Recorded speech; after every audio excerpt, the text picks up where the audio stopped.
I'm MC Toon, and it's Tuesday night. I have today an interview where I'm being interviewed by Kyle. Hold on, let me see right here. Kyle Adams. There it is. Everybody can see you and hear you, Kyle. How you doing? Hello. Are you I, still hearing extra stuff? I just lost sight of you. It's telling me, You can't show see me. me. Oh, okay. Now I see it. Okay. Okay. Sorry, that was my Are you fault. hearing an echo? No, that was because I had your YouTube thing in the That's background. So that's what I that thought. was my fault. My fault. All right. I did that to myself in a live stream once. It was very distracting. So, okay. Well, welcome, Kyle. It's been a while since you've been on here. Yeah. Um, Yeah. and this you had contacted me to do an interview. So, you Yeah. want to explain that? Okay. Well, I just want to start off by just saying it's a real privilege to be able to talk to you like this. I think it's great. And I watched your debate with Alex Stein, and it was I really am sorry that he was really rude, and I thought that was very disrespectful. And he lost sight of the privilege it is to be able to talk to you, and it's just total poor sportsmanship. And so, yeah, I just wanted to tell you that I appreciate you, and I think you were totally right to walk away from that. And so I wanted to just Well, start off with thanks. that. I You're too recently did. kind, but thank you. Okay. Well, I recently did a big conversation with Mr. Sensible, and I know you saw parts of that. I'm not sure how much of it, I but think you most saw of it, parts of yeah.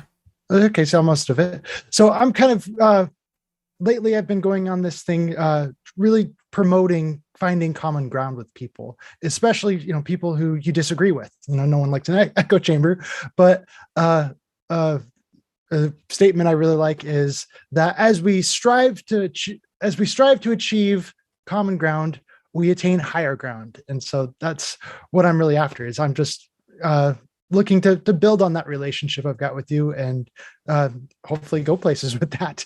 So Okay. yeah. So you have something you want to say? Nope. Okay. So my very first question for you is the same for Mr. Sensible.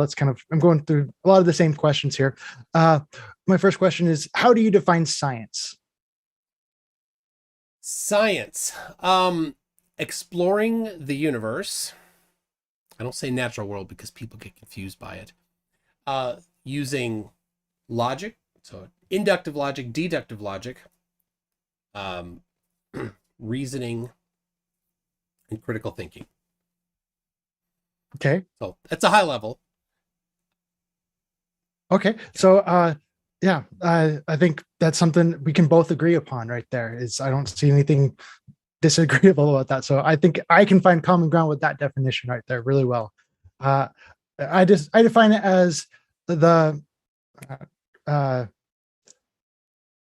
sorry, brain. Okay, so I just define it as the systematic knowledge of the physical or material world gained through observation and experimentation. That's just the basic dictionary Sure. definition. Do you agree with that? Pretty much, yeah. I mean, Okay. a definition isn't all there is to it, right? You don't say, well, that didn't match the definition, therefore it's not science, right? It's too terse, Too too terse. I'm not familiar with that word. short, too Too short. small, too small of a. It's the opposite of verbose. Verbose is super wordy, Okay. right? A verbose description of science might be multiple books long. Okay. A I try to terse, find accurate ways of describing yeah, things. a And so terse if it description would be a sentence.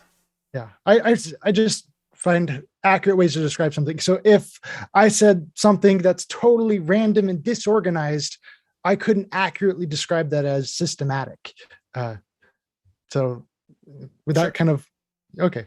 So uh um a lot of people out there say that flat earthers are anti-science. Are you one of those people? And what does anti-science mean to you? Um, I generally say science deniers. Okay. And I have a book how to talk to a science denier. Okay. Denier. Sorry, I've had some Toonshine. I'm burping it a little bit here. It's zero proof, by the way. So have you practiced that with many science deniers, as you say? practiced burping The book? Toonshine? No. Yeah, just kind of what the book talks about. I'm not far enough yet. I'm right here, this part. Okay. So I have this much to read because that back section is just citations. So I'm getting there. But so the what is science denial gives 5 characteristics: cherry picking evidence, belief in conspiracy theories, reliance on fake experts and the denigration of real experts, committing logical errors, and setting impossible expectations for what science can achieve. So I find that to be pretty accurate characteristics of, I think, most flat earthers. I think hand in hand with that is pseudoscience, and pseudoscience has also a list of characteristics. Now, different places have different lists of definitions of it, or not characteristics. But let me get one that I reference often, is from the website Thinking is Power. Just thinkingispower.com. So it's 11 characteristics. You got it's unfalsifiable, relies heavily on anecdotes, it cherry picks, which we saw in the other one, uses technobabble, lacks plausible mechanism to explain why something happens. It is unchanging. It doesn't self-correct or progress. It makes extraordinary or exaggerated claims with insufficient evidence. It professes certainty. It talks of proof, and that is one of the most common things I see from flat earthers, is always talking about proof and proving things. Commits logical fallacies, which we saw in the other one. It lacks peer review, goes directly to the public, avoiding scientific scrutiny, and then finally claims there is a conspiracy, which again we saw in science denialism. So the two of them kind of go hand in hand, and what I see is that flat earthers use pseudoscience to accept the evidence that they want, and they use science denialism to ignore the evidence they don't want. Does it talk much about persuasion tactics or anything like that? In the science denialism, a little bit. It says it relies on false experts. But the denialism, no, isn't so much. The pseudoscience definitely is, and the anecdotes would be especially, right? Relies heavily on anecdotes, personal experiences, and testimony. So if you ever seen the website for some product that they're trying to sell to you, and they have on it the testimonials on it, you look at the pictures, you're like, these are just stock photos. That's not that actual person. Nobody actually wrote this. This was written by the marketing people, which maybe are the owners that are selling it. That's a persuasion tactic, is anecdotes. Technobabble is another persuasion technique. Yeah. I kind of wonder about the persuasion tactics that, if it's out there to try and change a flat earther's mind, for example, what kind of persuasion tactics do they really promote? Because a lot of people out there just, come and smack you in the face and say, you're dumb, change your mind, and that's not very good. Yeah. That's not going to work anything. It's going to put up walls and, whoa, you're attacking me. Yeah. And it's going to burn bridges. This book absolutely says that's not the way to do it. Yeah. Okay, good. Yeah. I just think about all of the times on my mission back in the day out in California, about where I had a lot of people just come up to me as I'm walking down the street and say, you're wrong. And then they just kind of rail on me because of that. I'm just like, okay. And so then, yeah, it was the wrong approach. Yeah. So, yeah. I think what you said about the unachievable expectations in science. I thought that was a really interesting thing that your book brought up. That yeah, I'm kind of like, wow, I don't really see a lot of people pointing at flat earthers and saying that we've got these unexpected. I'm not used to hearing that one. Unrealistically high expectations. Yeah. I see that all the time. Uh-huh. Yeah. With flat earthers, can you think of one Flat off the top of your head? Yeah, that's one of the tactics that flat earthers use to dismiss evidence. That's how they Okay. deny stuff. They're like, well, there's an error in that. Uh-huh. You know, because for example, every measurement has a margin of error. Yeah.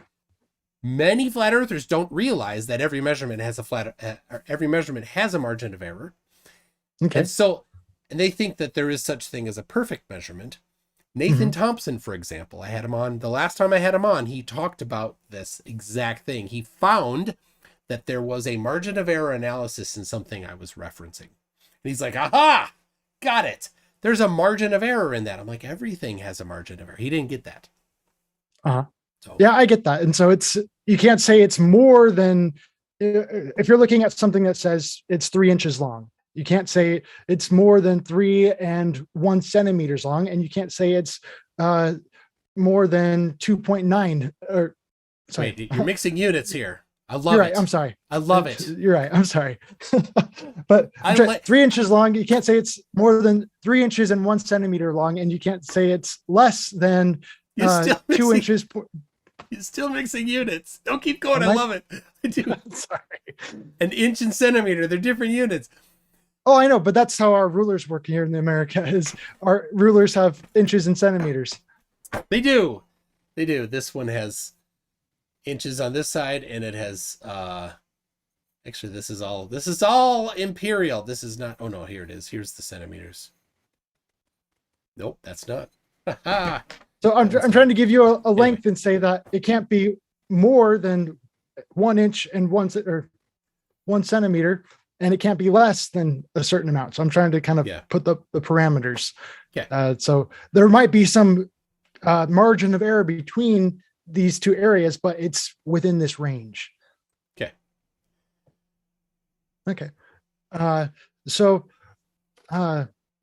I think we can agree upon our definition of science here, and openly and acknowledging, right? At a basic level, yes. Okay, at a basic level. Okay, I can accept that. So how do you define evidence? That isn't as clear. Okay, it's certainly not as clear cut to define what is evidence. It would be measurements, it would be observations, it would be typically, though, at the other end of the analysis, right? So you do an experiment, and at the end of the experiment, the output of that would be evidence. So it's not just the basics that would be a fact, right? A fact would be, I measured the length of something, and it is this long with a margin of error, potentially. Then you might then have a hypothesis that something is a certain length. Okay. And then you would measure it and find out that it is that certain length. The output of that, you could say maybe is evidence. Okay. So evidence is kind of like results here for you. It's the results of some kind of experiment. Can be, yes. Can be. I'm not going to limit it to that. I think there's more to it. Yeah. Okay. I define it as just indication of something. It's like something that suggests that this is the case. It's a sign for something. It's grounds to believe in something. The dictionary example is, this woman's face looked really flush, and that was evidence that she might have a fever. Yes, that works. That works. Okay. So with that being the case, would you say, or I guess my next question here is, do you agree that there's evidence for a flat Earth? To be very pedantic, I would say there is some. Okay, Not there's some. much. Okay. But and this is the problem. Everything that you could say supports the flat Earth hypothesis, the same output, the same results also match the globe hypothesis. Uh-huh. Okay. Yeah, So I was yeah. but you need to figure out what shape the Earth is. You need Yeah. to have evidence that is exclusive, that matches one and doesn't match the other. So Okay. that's when you have a result that matters. Okay. Yeah. So you do agree that there is some evidence for a flat Earth, and that's why we can look at so many ancient cultures. You know, that we have the ancient Egyptians, the Aztecs, the Mayans. They all. That's not evident. I wouldn't Oh no, even no, no, no. that's not even I didn't. close to evidence for it. I didn't say that was evidence. I'm sorry. Okay. I was just saying that, you know, there's a reason why all these people kind of believed in the flat Earth here, as there's really predominant in ancient culture, because they looked out there and they said, "Oh wow, that observation is kind of an indication or sign that the Earth could be flat." Their ability to know was limited. Yeah. So, but there's a reason why they believed that, and that was just an indicator or sign. So we can disagree whether about it actually is flat, but we're just kind of exploring just whether or not there was evidence and a reason why they believed that. So I think that's really great common ground right there. I guess I've got my question is a hypothesis. You've before described the flat Earth as a hypothesis, and so I was wondering about exactly how much evidence do you think is required in order to form a hypothesis? How much evidence is required to form a hypothesis? None. Yeah, none. That's what Mr. Sensible said too. I think was it him or you that referenced. I'd play it, but you wouldn't hear it. Feynman saying, "Here's how you figure things out. You guess. Step one, guess." And you're like, "Oh, it's a little tongue in cheek." And he goes, and the crowd laughs. He goes, "Don't laugh. It's serious." I think even that is tongue in cheek, because if you've read and watched Feynman, he's got layers and layers of that. But the point is, you don't need anything at all to form a hypothesis. You can just take a guess. There are better and worse hypotheses. Yeah. Right. To just take a random guess and then spend the time and effort and money to explore that might not be worthwhile. You might want to make a better guess. I really like that a lot. That's really great. I think the more observations and evidence that you've found a hypothesis on, the stronger it is. But if you are basing it on no evidence whatsoever, then I'd say that's a pretty weak hypothesis. Yeah. But there is, and if it was possible, in computer science, we actually talked about this a bit in some of the more philosophical discussions at university. If you could test a hypothesis for free, right? So you can't, but if somehow you were able to do it, test it for free or for super cheap, and then all you had was a random hypothesis generator, you could, with enough time, understand everything there is to understand, right? Output a hypothesis, test, just loop. And in computer science, because we can do things quickly and cheaply, if you manufacture a test, a hypothesis, and it would be nice to be able to test every single hypothesis out there. Yeah, so you can say, well, there's 4 different things I want to vary. All right, I'll do my outside loop varying the first one, and inside that I'm going to vary the second one. Inside that I'm going to vary the third, right? And then run it through. And as long as your big O isn't too big, then you can do it in a reasonable amount of time. I've done that myself at work. Especially if there's a performance problem, we know that we can fix it. We know that there's some way that we can have a better performance. Let's run it. Let's vary one thing. see where we fall with the best number. Okay, vary the next thing, see where we fall with the best number. Do it again and again. Now, when you vary the third or fourth or fifth thing, it might modify the results of the first one. So you rerun the first one to see if it changed or not. Uh-huh. Okay. Yeah. Yeah. I think just having a hypothesis for everything, so long as it's a testable hypothesis, then yeah, that could result in understanding everything. I agree with you there. Yeah. So I think that based on everything you've told me right there, I see that I'm not finding anything you disagree with about my very first lesson there in my curriculum there, just about what is, required for a hypothesis, and that just getting the ball rolling is just being able to ask, is it possible that the earth could be flat? Is just asking that simple question. So I think that's really great.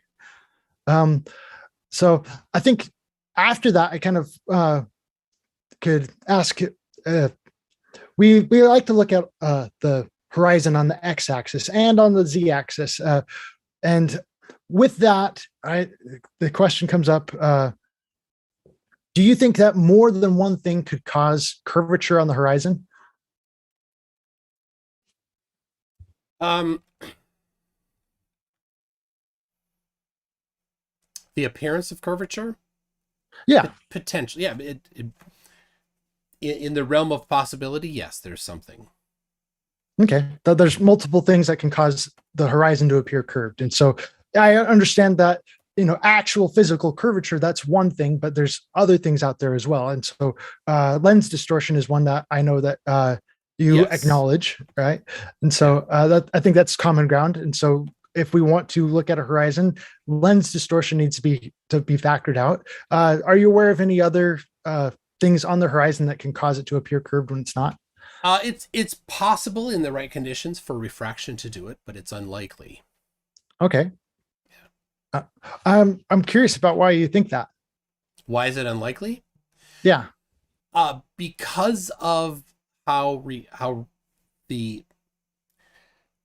in the lower atmosphere, the primary cause of refraction is temperature. Mm-hmm. Above the non-lower atmosphere, it's primarily pressure. But in the lower atmosphere, it's primarily temperature. Second is humidity, but that's significantly lower than temperature. Third is carbon dioxide, which is also very low compared to temperature.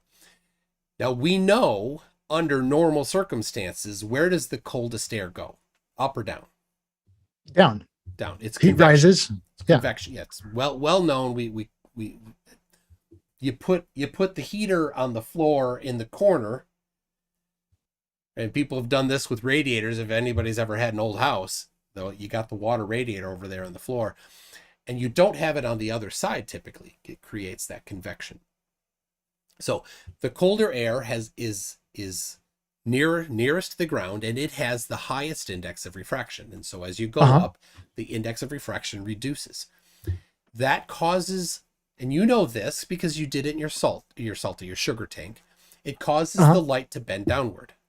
Right. I didn't play. I guess I did create a water temperature. In order to get the refraction, I had to pour like boiling hot water into the tank in order to get the density gradient.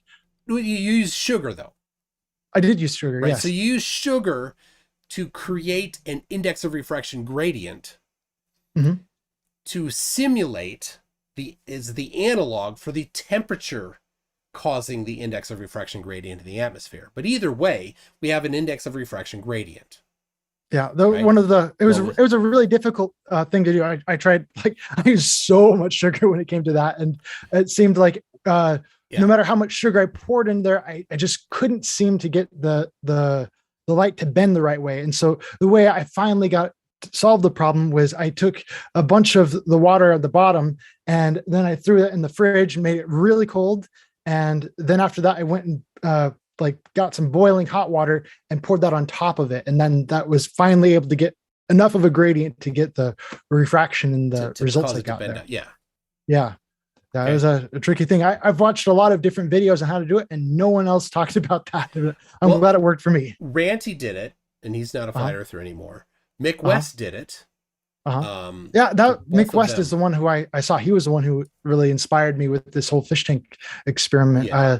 Yeah, there was a number of things that kind of led up to that whole thing. I We started off by having a conversation about Rob Skiba's setting sun example with the uh, refraction just using a magnifying glass, and uh, Jeff Jeff Pinion, Night Sky Jeff, he pointed out that, oh, well, that is a really curved lens and it's circular, but the atmosphere doesn't have that radial gradient like that. And so There's a it's bigger like, wow, problem that's a with great Skiba's. observation. I appreciate that, but there's even a worse part to Skiba. The way that he used the lens, he's causing the light to bend down instead of up. Oh, sorry, bend up instead of down. He's causing it to bend Uh-huh. the opposite direction as the atmosphere does. From the lens, I'm kind of looking Yeah. at the magnifying glass to my mind here and seeing how he was using the top half of a lens, and the top half of a lens has the refraction on the thicker part, and so that would be causing it to go downward. I don't really understand No, what you're talking about. the lens, the way that it was set up, it was causing the light to bend the wrong direction. Uh-huh. Yeah, That's and so yeah, there were problems with Rob Skiba's result. I can find common ground with you on that, and so that was what led to the fish tank laser experiment. And I did a video about a closer look at Rob Skiba's setting sun experiment, and then that's where I looked at Mick West's observations, and after looking at Mick West's observations, there was still some dispute over different things about that. And so that led me to doing my own experiments on that, to try and correct the things I validated, I guess you could say. So there could be no question about it. And so, yeah, that was a really fun experiment there. So yeah, the refraction can cause the light, can cause the ground to be I can't talk right. Yeah. Refraction can cause the ground to appear curved when it really is not. And so I'm glad we have common ground on that. Well, it's very uncommon. Okay. The refraction would have to be the opposite. You have to have the lower index of refraction near the ground and the higher index of refraction with elevation, which is the opposite of the normal condition. That's how you would cause something that's not curved to appear curved. Okay, it kind of sounds like you're talking about upward refraction here, but I'm talking about downward refraction. Yeah, I do not think that downward refraction will cause something that's flat to appear to curve down. It could cause something that's flat appear to curve up, and then the concave earthers get excited. Uh-huh. Okay. Yeah.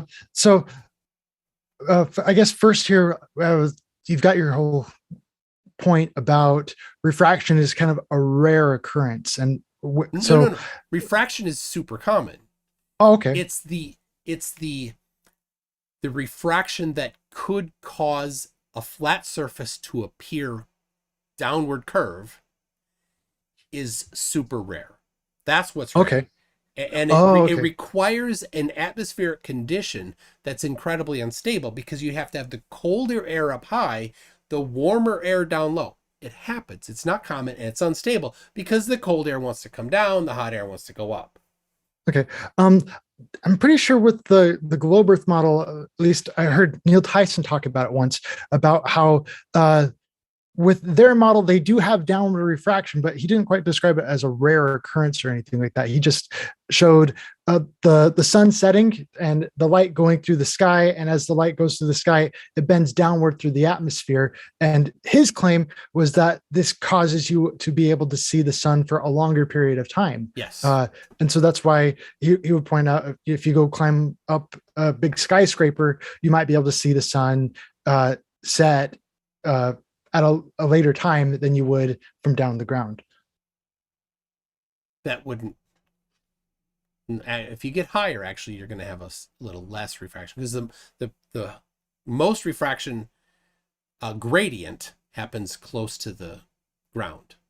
So as you Okay. get higher, unless you're looking across something and then skimming the top of the water or the top of a hill or something, if you're away from objects, then you reduce how much of the index refraction gradient that you have. Okay. Yeah. But I so kind of. I want to be clear. Oh yeah, please. Please. Downward refraction is normal and very common and causes distant things to appear higher. Okay. It's opposite, right? Downward refraction makes things appear higher. Upward refraction causes things to appear lower. And Mm-hmm. the normal case, the common case, is downward refraction because of the temperature gradient primarily. All right, that's really great common ground right there, because that's my claim right there, is that downward refraction is a normal occurrence. Yes.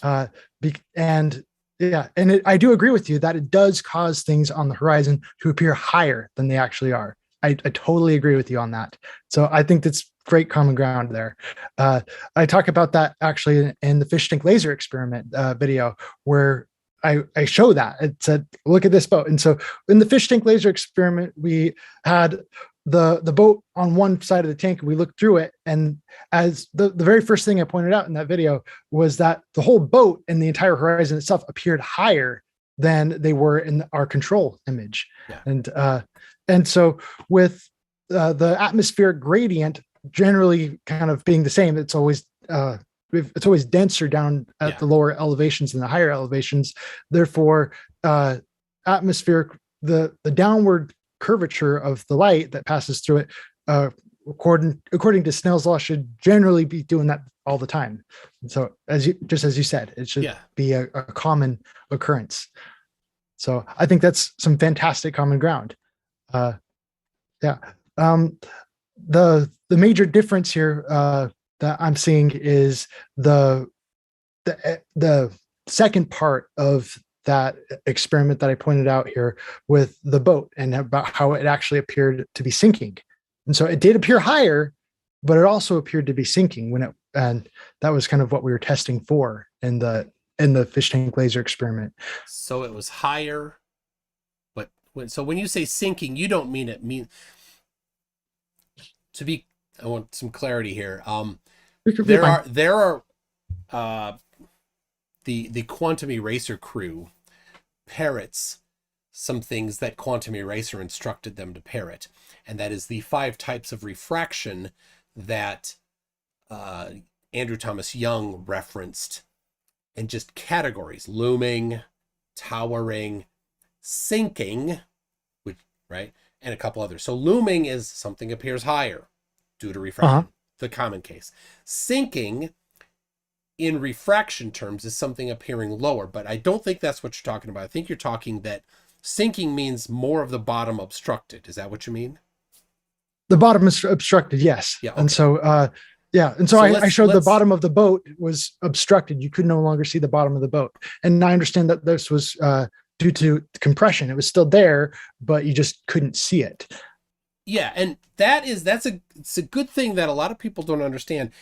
If you have 180 degrees, let's say, of view from straight forward all the way to back, and then you bring more stuff into that view.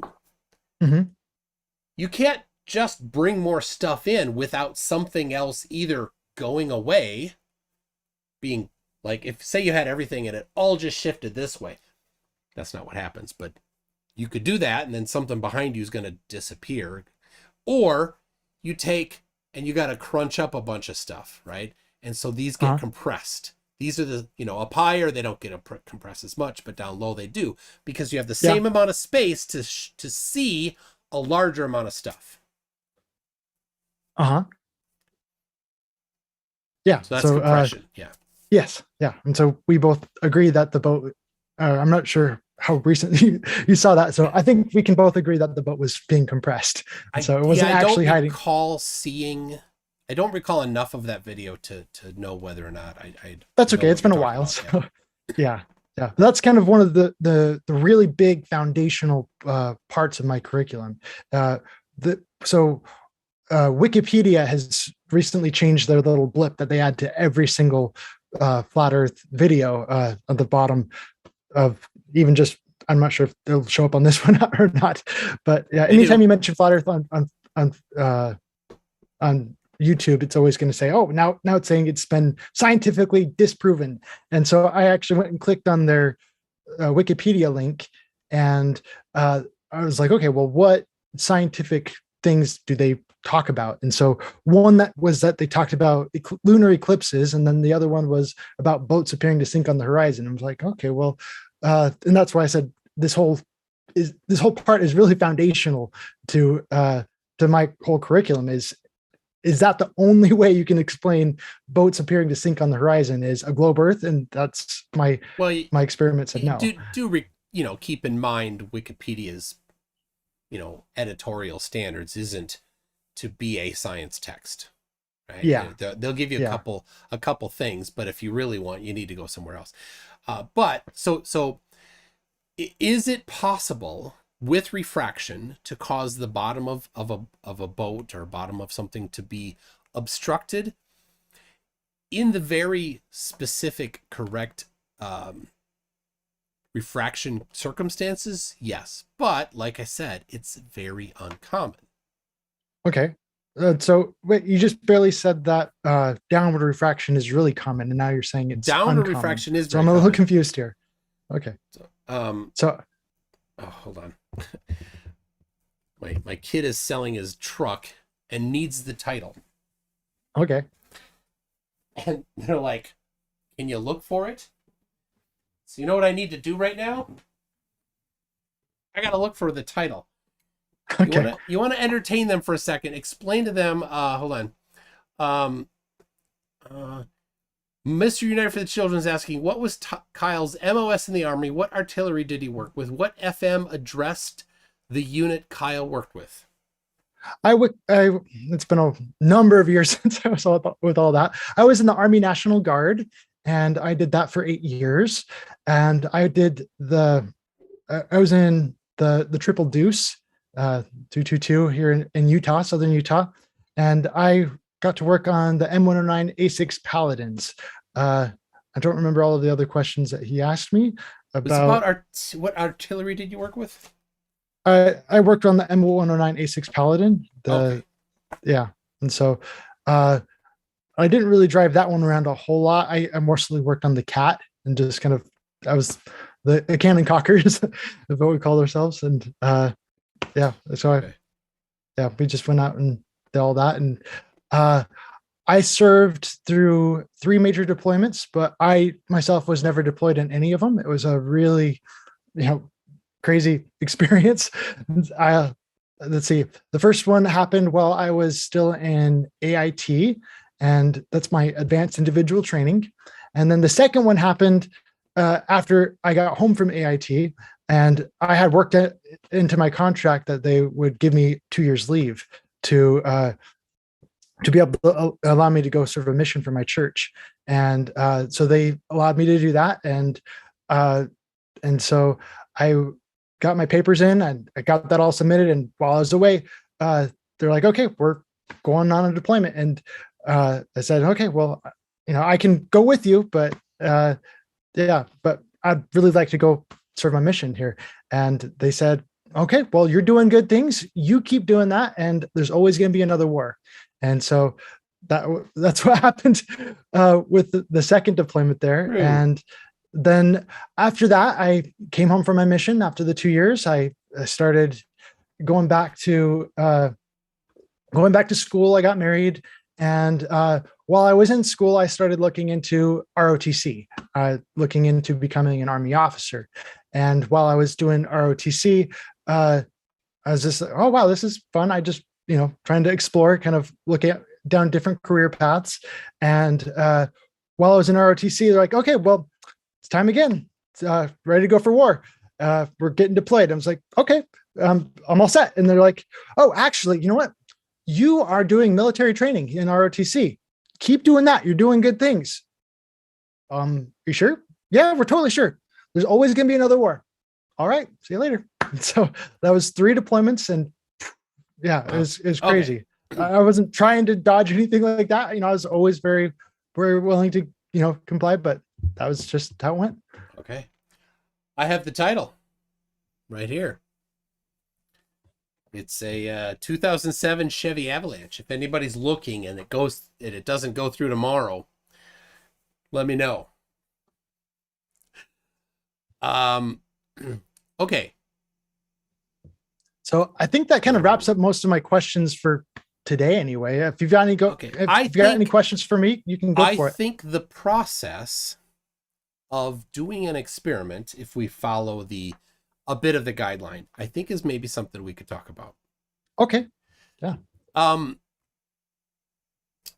If Feynman, like I said, it's a little, even when he says he wasn't joking, it's not the best way to do it.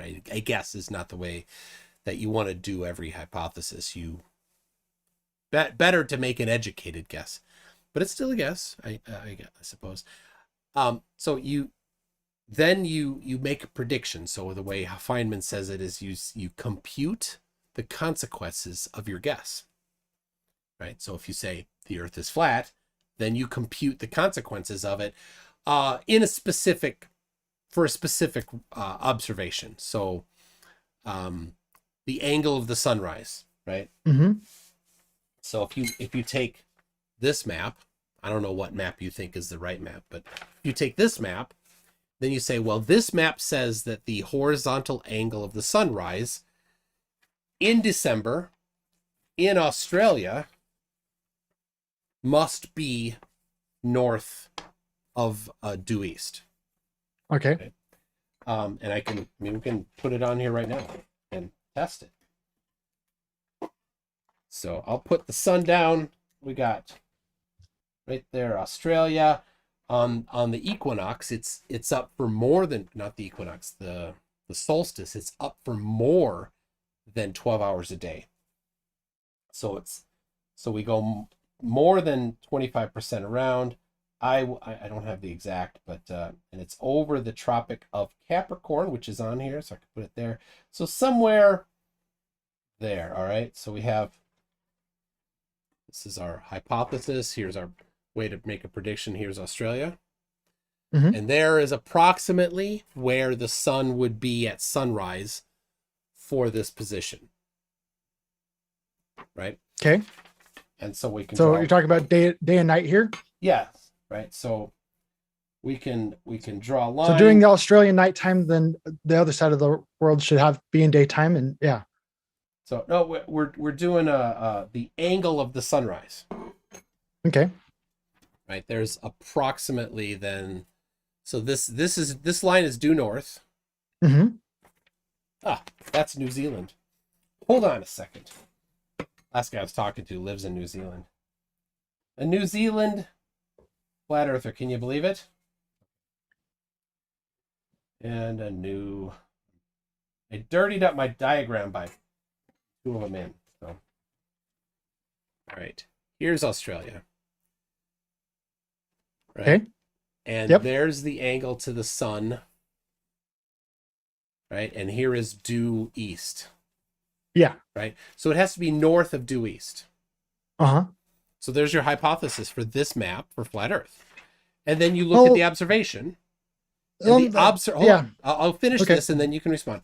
The observation, though, is that the sun rises south of due east, not north of due east. In fact, on the day of the solstice, December 21st or 22nd, it is 81 degrees off of the prediction. Uh-huh. So, and you wanted to respond, so go ahead. Okay. Yeah. Well, first off, you drew those lines with a ruler, right? So that they would be straight, yes. Yeah, so they would be straight. And so you're kind of saying that the sun is going to be seen in directly this spot. But even your model states that it's not the case. Isn't that right? No, because refraction is because of the index of refraction gradient. That's what causes you to see something in a different location. Yeah. And that's a vertical thing because the temperature lowest is cold and then it warms up. Yeah. Horizontal, you don't have that gradient. The temperature gradient horizontally isn't like that. Uh-huh. It's Well, I kind of mostly looked the at, same horizontally. yeah, my fish tank laser experiment was showing horizontal refraction. So from the top, you saw the laser move sideways. I had the laser on the side of it. I didn't put it up at the top. No, yeah, it'd take a lot more. yeah. So your laser entered the tank from the side and then went into the tank and then it bent, right? Yes. Yes. But from the top, if from the top you would, if it bends horizontally, you'd need to look from the top to see if it does this. Uh-huh. That's what I'm talking about. Did you see that? Did you look from the top to see? Okay, so you're talking about like a horizontal curvature, instead of like a vertical curvature. When we say vertical, better when you make a measurement, you make a zenith measurement. Straight up is 0. This is 90 zenith. This is more than 90. So a vertical measurement of angle is a zenith measurement. Okay. A horizontal measurement of angle is an azimuth measurement. Yeah. So if you looked from the top of the tank down, right, you had some aggressive refraction happening in your tank. But if you look from the top of the tank down, did you see it moving side to side? Depends on your side where you're at, because I think about looking at fish in the fish tank and about how fish are rarely exactly where they're at. And so when you're actually aiming to try and spear a fish, you have to aim for a different place. I'm talking about in your tank.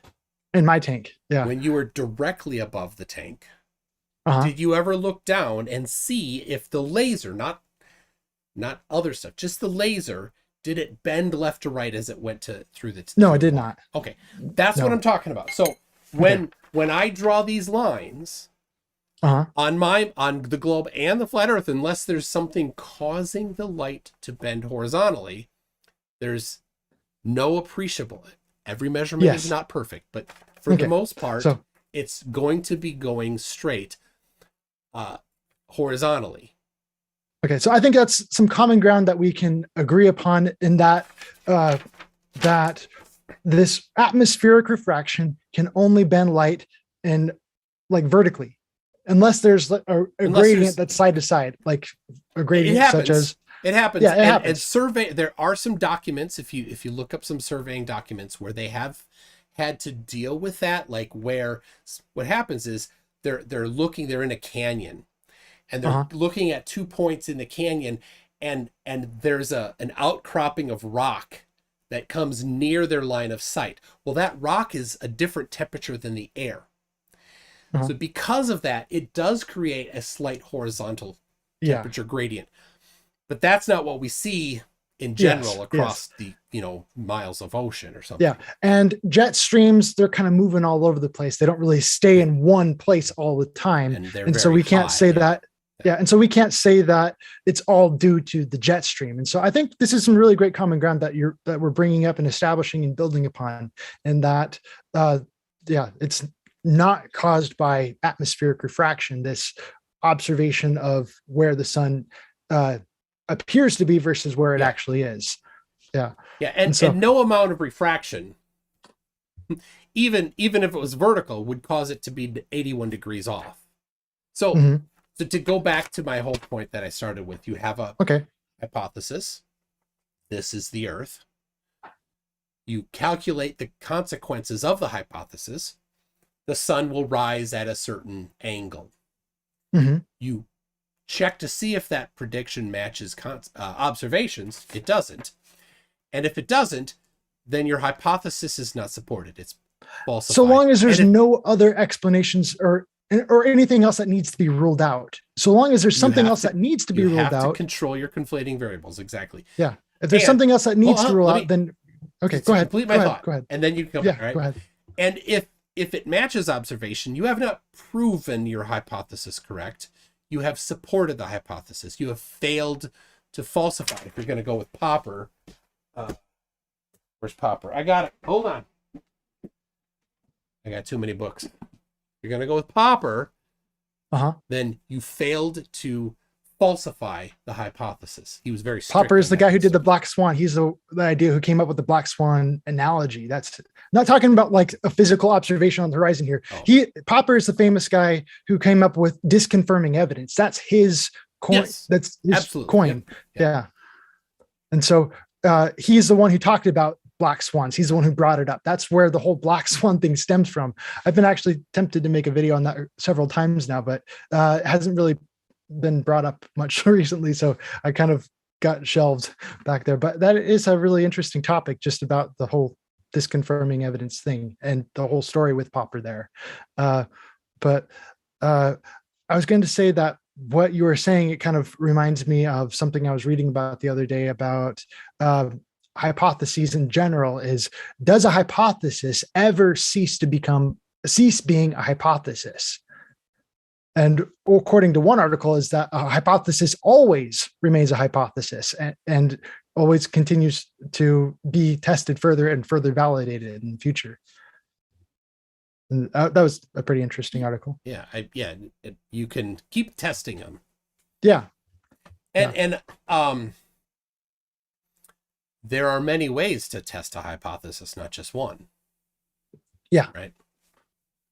Yeah. And so I was just kind of pointing out about looking for those. And so I agree with you about how this, from the basic perspective, right? You're talking about with the horizontal refraction angles and how they're really strange to you, and said, okay, this confirms my current hypothesis that the Earth could be flat because of it just doesn't make sense right here. And so because this is the only thing that makes sense to me. That's kind of what you're telling me. Is that correct? Sorry, say it again. I was saying something to effed up world. Okay, so you're telling me about how we've got this the flat horizon and how this horizontal refraction angle, because that's the only way that can make sense to you, is by going in the straight lines here. There's no other variables that you're aware of that's causing this. And that's kind of, okay, that's what's disconfirming it, until there's further evidence of something else out there that's causing it. Is that, is that correct? So it stands as your best explanation until something else comes along or it's falsified. Yeah. And so, but now I just want to be, you said flat horizon. I didn't say flat horizon. I didn't accept flat horizon. But I'm sorry. I was talking about the flat Earth hypothesis here. You were holding up a paper. And so that was on your understanding of how a flat Earth works. You don't see any reason why would have this horizontal refraction that you're talking about. And so with your current understanding of it, that disconfirms it, because you don't see any outside variables that should be taken into consideration that need ruling out.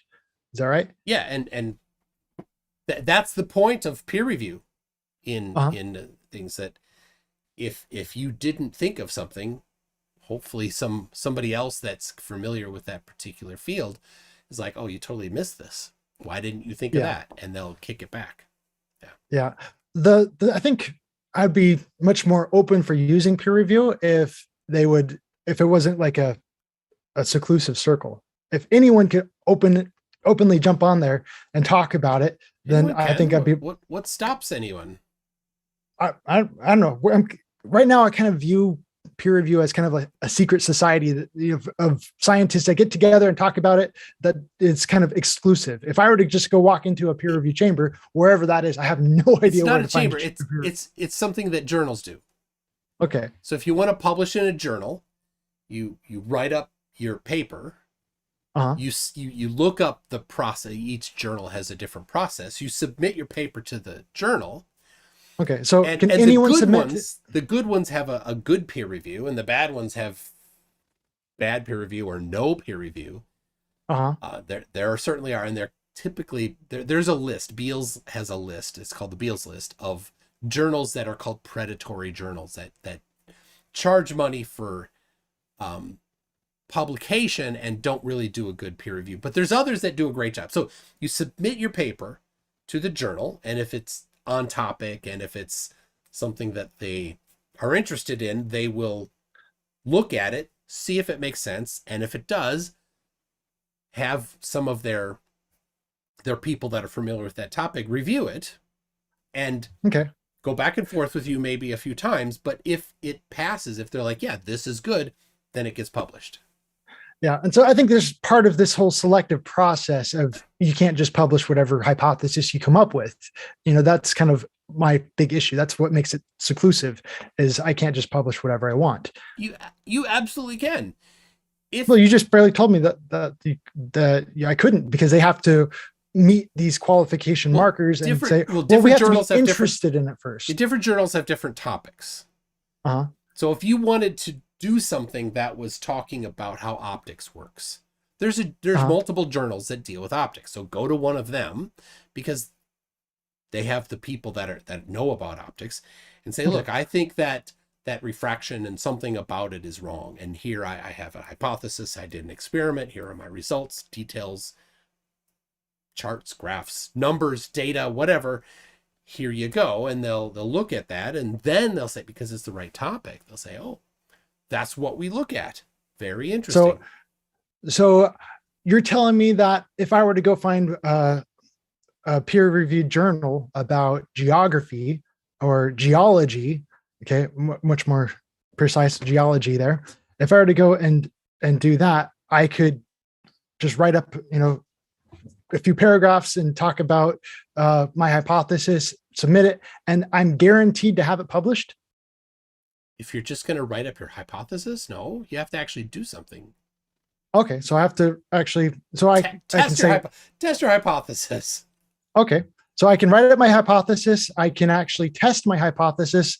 So any of these many laser experiments out there testing how far we can see out on the horizon, if I were to go write up a few paragraphs about that, would I be guaranteed to have that published? No, that sounds like a pretty crappy paper. If you wanted to do so, here's okay. Let me give you the actual answer. If you wanted to go to the one of the top optics or geography, whatever, to look at the Lake Balaton experiment that FE Corps did, right? That's one of the better documented ones. If you took everything that they did and included the details like they did and sent it in, they would immediately flag it because the refraction analysis was completely wrong. And so you're saying they wouldn't publish it? Guaranteed they would not accept it because it's full of errors. Okay, so I thought that was the whole point, is you publish it and then you get peer reviewed, and that was the whole point of it being published. They review it before publication.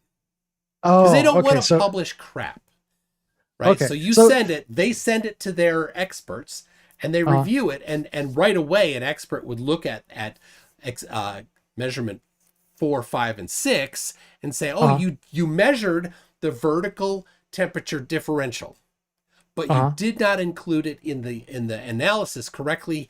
They analyzed it as if it was a horizontal gradient, not a vertical gradient. They didn't take the lapse rate, get a coefficient of refraction, apply that on both sides, get an averaging of it, maybe do an integral of it or something, maybe, right? None of that. So the expert would say, no, sorry, that you didn't do any correct analysis out. Now, if on the other hand, it was good and their experts didn't find any problems with it and you published it, you're not done. Other people can still publish their own paper critiquing your paper. Okay. So I think that's my big issue is I like having everything public. And so you're kind of sending it to the wall and you can see if it gets through the wall or not. And so there's kind of a lot of, as you pointed out, there's got to be interest in order to penetrate that wall. They've got to be interested in that topic. Okay, that's a really hot topic that's going to sell, that's going to help our journal catch the minds of its readers, and it's going to help promote it.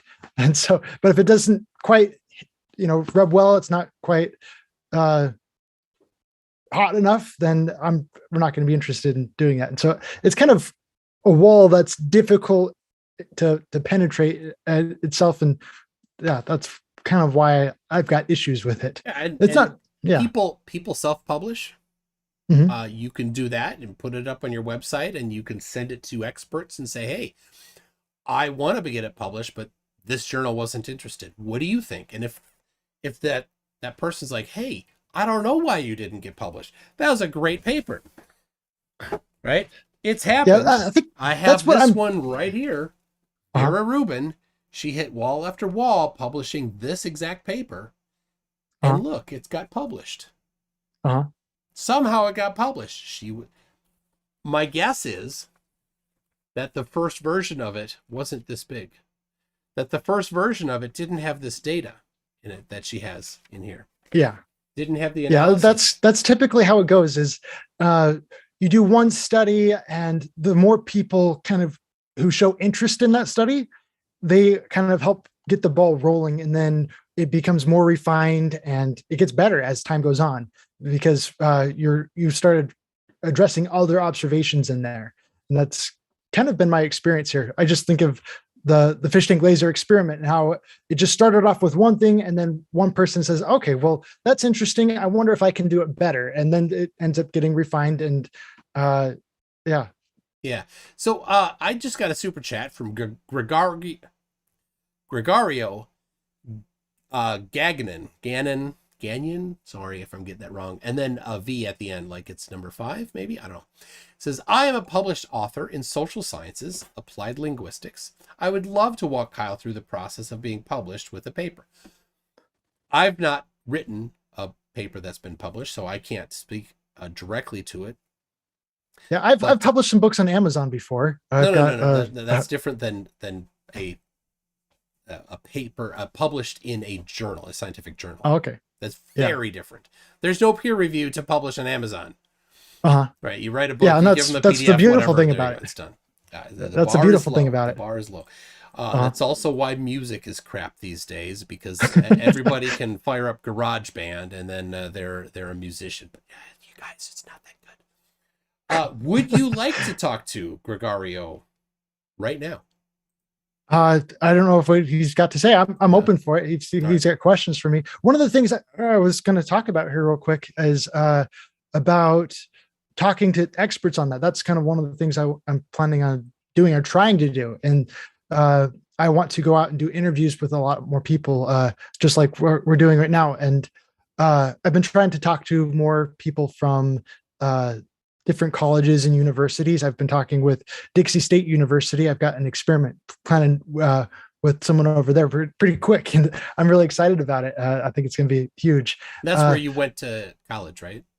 Yeah, that's where I went to college. They just changed their name recently. It's now the Utah Technical, Technical University. And so, yeah, they just barely changed their name for that, but it's fun. All right, so Gregorio, It's just the most local one. Gregorio, send me an email and mctoon@mctoon.net. If you're interested now. Otherwise, Kyle, maybe an interview of Gregorio might be what to do here. So yeah, I'd be more than willing to interview him as well. Each one of these interviews are really important for me, because that's how I am able to line up future interviews with other people. Is I just need to show that I can be very respectful when talking to people. And because that's what everyone asks, well, what references do you have? What experience, what other interviews have you done? And when people can see that I'm really not trying to tear people down, and, that I really want to build people up. I want to make the other people look as good as possible. And because no one's going to want to interview me in the future. Oh, you made him look really bad. I'm going to worry about you making me look really bad too. That's just poor tactics. And so, yeah.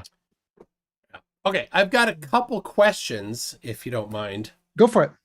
This guy's not a fan. Yeah, there's a lot of those out there. Chris Hoffman says 11 minutes in, Kyle, I'm going to skip those words. Kyle's going to gaslight back to his definition of science and strawman everything. Same old trick he always does. Have I done that? I don't think so, but I've held your feet to it, though. Yeah. And that's the wonderful thing about Common Ground, is that's kind of, it plays a role in that. I can nail down someone's views, say, this is what you said, and then there's no moving the goalposts all over the place, because we're speaking the same language. Yeah. Yep. All right. Lael, you know Lael. Leo. right? I've seen him on the debate board a few times. I He's haven't. he's also Yeah. a Mormon. Okay. He says, "Ask Kyle how I expect the flat Earth perspective about the planen being all there is, and at the same time accept his teaching in LDS scriptures that clearly teach God created many planets." Okay. So all Yeah. right, so I LDS would see. be I see more than one planet up in the sky. let me LDS, Latter Day Saints. That's Mormons, right? Yeah, we call ourselves Latter-day Yeah. Saints. So Yeah, LDS is but we is don't a call ourselves Mormons anymore. That's kind of a nickname that oh, was for a long time. But yeah, okay. it's kind of like really incorrect, All right. especially these days. Yeah. Good to know. I will try not to update my vocabulary. So, Okay. what about the planen? Plaenen? Is that a typo or is that the right word? I really have no idea what he's talking about there with plane, and Maybe that's just plane, the flat Earth plane. okay. All right. I So don't know yeah, what I he's think that's right. So asking about that. the flat Earth perspective about the plane being all there is, and at the same time, accept teaching about many planets. Yeah. I've got a big section on my debate board for religion that I just don't have many people who show interest in talking to me about that, but I'd be more than willing to talk with them about those kind of religious views in further detail there in the future. But I don't have any issue with pointing, seeing lots of different stars and planets in the sky. So I don't know what he's, yeah, Are going on are about that. planets places that we could go if we had the right transportation? I don't see any possible means to get there right now at this current time. Well, but you missed my hypothesis there, or Okay. my whatever. If we could get there, If we okay, could so get there. could we be there? Could we walk around down there if we could get there? If we could get there, then I see no problem why we wouldn't be able to get there or Okay, be so we there. could If walk we if around. we could get there, I don't know why we couldn't be there if we Okay, could get there. because many people say it's just lights in the sky. Uh-huh. Because you Yeah. can't walk around on a light. Uh-huh. So is it more than a light? Is it a physical place with a solid ground that you could be on? That I guess that's the question. I don't really know on that. And so as far as I'm aware, that's kind of the way it appears, but it depends on what we're talking about because there's a lot of stars out there that don't really look like a solid thing. And so even on the globe Earth model, they point at stars as okay. And planets, a lot of those planets do look pretty solid. And so it depends on which ones we're talking about. I know I've looked at, Mars, for example, and that looks pretty, it could be solid. I don't know. There's a lot of, I even look at the moon and say, well, that looks, I can imagine walking on that, but there's so much still that I don't really understand about it just yet. So to really know if it's something solid that you can actually walk on. He walked on it. Yeah. I'm still not quite convinced on that one. All right. Sith 3PO says, finally, a flat Earth professor that hopefully eventually can show us a map to understand the world. Can he explain seasons, midnight sun, and southern stars? All right. To start, is this a map that you think is correct? I've done a bunch of videos on the Australia and that map, and according to my measurements, by just looking at roads, I kind of trust the road maps on when it comes to how long these different roads are, and I'm pretty convinced that the length of Australia is not proportional in that map. So this map you think is wrong for Australia, specifically? Yes, I think it's inaccurate. I agree. It looks like a hot dog here, but it's more like a hamburger, right? Okay. So what map is the right map then?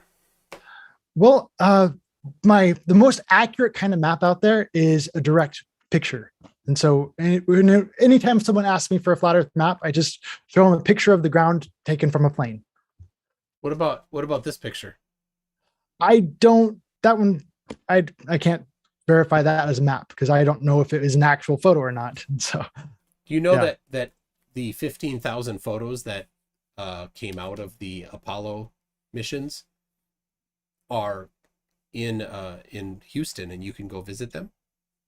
I'm sure they are. That doesn't quite convince me though, because there's a lot of just because I have a lot, there's no bar, there's no finish line that says, if you get this many photos of something, it validates it as being true and accurate. But, oh, sorry, you didn't get enough. So therefore it's not true and accurate.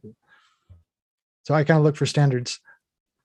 Setting impossible expectations for what science can achieve. Okay. You So just did is that, you just did that. how is that? No. How did I do that? Because you are not willing to accept a photograph.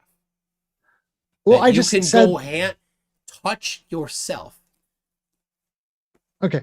I accept that there are lots of photographs out there, but just because there is a photograph of something doesn't mean the photograph is real. For example, my common thing is Sesame Street. I just want to point, just because I have a picture of Cookie Monster, okay, that is a real photograph of Cookie Monster, but that doesn't mean Cookie Monster is a real monster.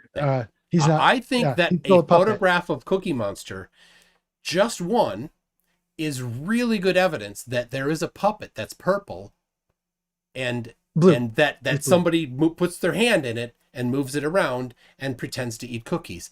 I think that's fantastic evidence for it. I do too. That's But great common nobody ground. claims that Cookie Monster is a real monster. Well, I don't really see anything on like Sesame Street with little kids. There's no disclaimer saying these are imaginary puppets. People like little kids, my little 2-year-olds, they have a hard time understanding the difference between real and fake. But we're talking about adults, not about kids, right? We're adults. I know. We know when we look at Sesame Street and the Muppets, and we know that Kermit the Frog's got somebody's hand sticking up. We understand that. We've had our eyes open to reality.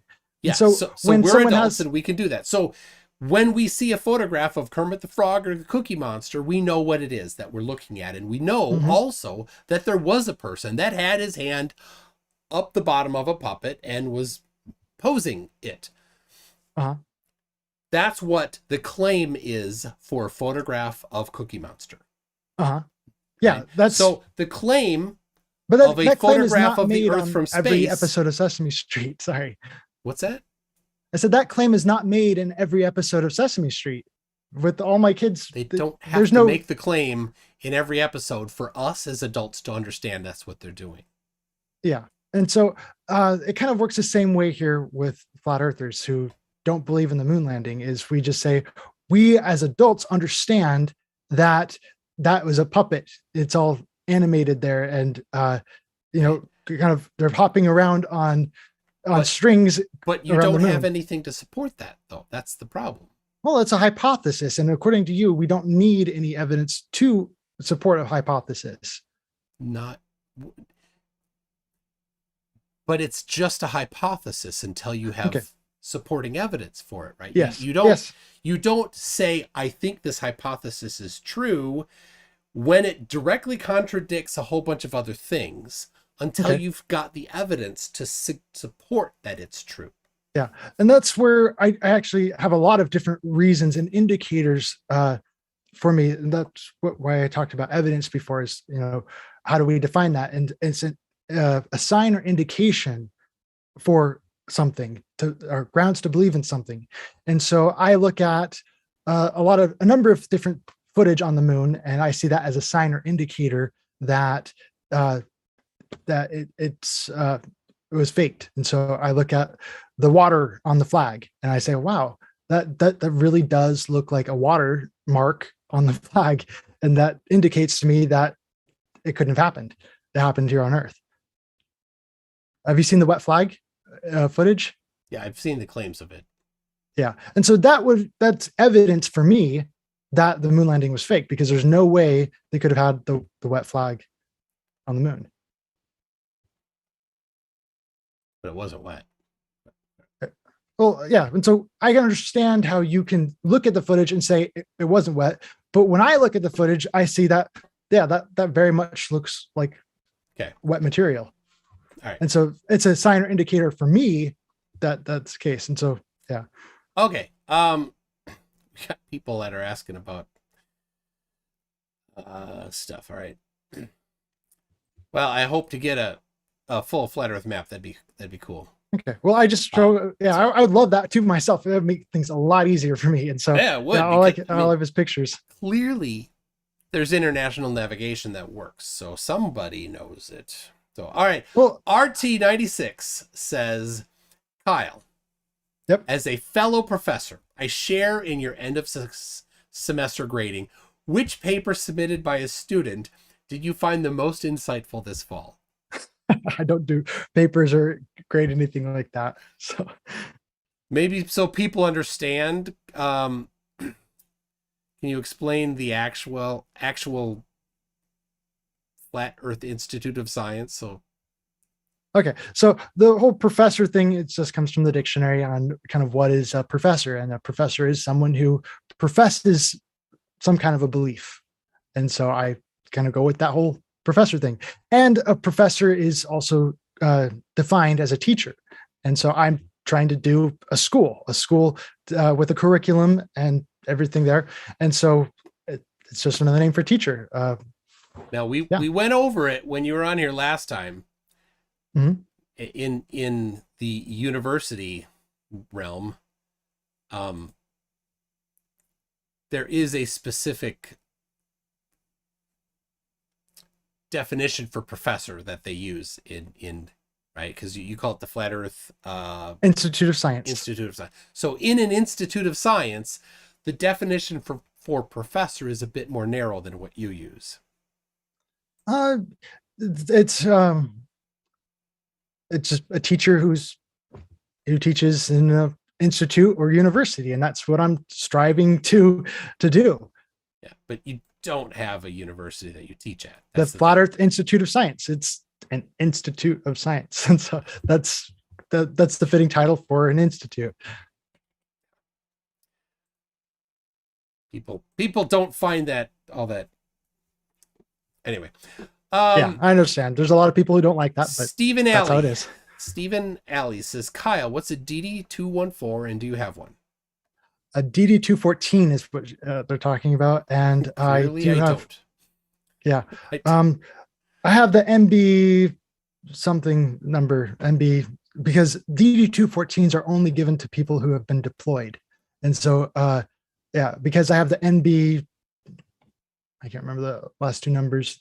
I want to say 216. It's not something I look at every day, but that's what I've got. And so, yeah. So since you were deployed, you don't get a DD214. Yeah, that's what I said. Okay. Yeah. And so, yeah, when it came, yeah, that's how it goes. All right. I have no idea. That's beyond, I was never in the military. James Starness says, he thinks downward refraction is OBJ, object you see, is an object you see on the horizon going down. He abbreviated it a whole bunch to fit it in the space. He says, you think a downward refraction causes an object to go down. We covered that, and you agreed that it makes it look higher.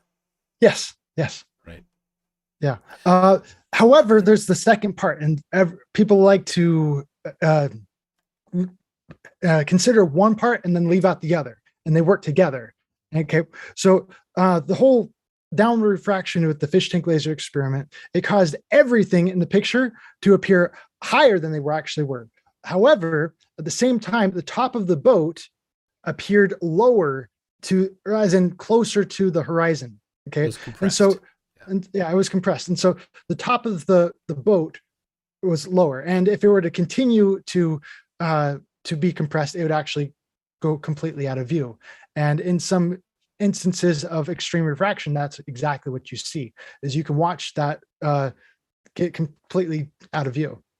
Okay. And so that's one thing. That's one of my goals for a super fish tank, because I got a giant fish tank. But yeah, that's my snake cage right now.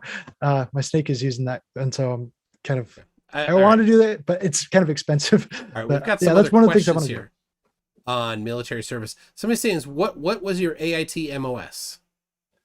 13 Bravo. Okay. Justin Frank says DD214 are discharge papers. Everyone gets it. Then I asked. Nope, And they then don't. Debate Night says, no, they aren't. Every soldier gets a DD-14. It's your service record and deployments are listed. He's lying.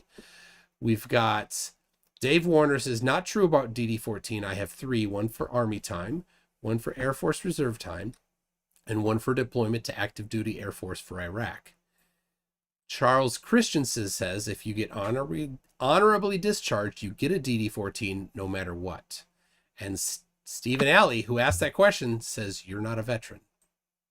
Oh, okay. So people want to do that. And I understand there's a lot, and I kind of experienced some of that in the Army, is some of the people who have been deployed, they think they're so much better. And so they treat anyone who hasn't been deployed like crap because of it. And yeah, I've got issues now and you're beneath me and I'm superior to you because I've actually been deployed and you haven't. And so I think some of that kind of comes into play when it comes to what is a veteran and what isn't. A lot of people. I have no reference on this. Mm-hmm. Stephen Alley again says DD-14's official discharge paper for every service member, deployed or not. Yeah. Corrections 101 says, I thought even those dishonorably discharged also get a DD-14. I've got a copy of my NB 216 or whatever the paper is. I'm not sure if I included that one on my video, full disclosure or not. But yeah, I've got it around somewhere. So yeah, I'm not that it doesn't really matter to me. Yeah, about really trying to prove that or anything like that. It's not something that is that important for me. What was the other one? The N something? The NB, I don't remember the last digits. I'm sorry. It's like I was saying the NB 216, but I don't quote me on that. I just know it's NB something. NGB 22. That sounds more familiar. Yeah, I was in the National Guard, and so they got to remember that. So maybe it's a little different with like active duty, okay, like regular Army versus National Guard. I don't know. Okay, so here we go. I asked for that. I asked for that specific form with the Army, and they never gave it to me, so I don't really get them. Okay. Are you NB2? Yeah. Yep. All right. That's it. So NGB 222. All right. The National Guard's DD 214 is the NGB 22. Prior service military members who enlist in reserve component, I should zoom this up a little bit, must submit a form of their DD Form 214 as part of their entry requirements for prior service. Some military members leaving active duty and going into the Guard or Reserve take their final active military duty leave or terminal leave before making the transition. All right, what is NGB 22 for those who left active service? And also have prior service in the National Guard. There's another issue to contend with before being allowed to join either an active duty branch or re-enter the Guard Reserve. In addition to submitting DD Form 214 for prior military service, you'll be required to submit the National Guard equivalent as proof of Guard service. Okay, so you were just in the Guards. Army National Guard. Yes. Not okay. All right. I don't know. I don't want to spend any more time on this. I think it's. I feel like maybe this is the wrong form of questioning, and I would not want to accuse somebody of something or be part of accusing somebody of something that's not correct. So I will end it there. Okay. People, I don't know. I can't speak to it, but if the National Guards got a different thing, they have a different thing. That was what they gave me. That was what they gave me. So thank you so much for pulling that up and kind of ironing that out, because so I mean, it still comes. There's a corporal from the Marine Corps says if he was active, they'd have a DD 214. Yeah, but again, I don't know if that's. I was never deployed, and so they never gave it to me. Mm-hmm. So if you were in the the Guard, right? If you were in the National Guard, getting deployed would make you not National Guard anymore. It would make you Army. right? Something like that. Yeah, yeah. They were treated like at one point they were talking about how they have more guardsmen overseas than they do actual like Okay. army people, and so we were treated as army, like totally equal to the army. And yeah, on my uniform it said army, and so yeah, Okay. we did everything with them, and so there was no distinguishing between the two. Especially like overseas, they don't say, "Oh, you guys are guardsmen. Oh, you guys are army." Yeah, although Okay. I never went overseas, so I can't quite verify that, but that's the impression I got. So Okay. I got a question yeah, that's I've got my driver's license here though. If you want to see that, that's what they accepted, and so it says veteran on my driver's license. Uh, yeah, just like huh? right there. Okay. Just so you know, Okay. and that I was able to get that just by giving him the NGB 22 thing. And yeah, okay. This is I think this is kind of funny considering William Foley says what organizations that Kyle might have belonged to have secret chambers and secret knowledge. Oh, I think he's trying to make allusions for religion, and so And then, yeah. yeah, he says, "I bet it ain't science." Uh, uh find some humor in that. Marty Mad Scientist says, "We true scientists send." He's from Canada. Send our kids to the North Pole. It's a right of adulthood. Interesting. The exceptionally stupid and strong ones end up in Australia. No good science is ever done in Australia. Okay. There you go. Welcome to the Canadian Army. Gregorio. Okay, let me see if I have an email from him. Oh, there he is. Yes.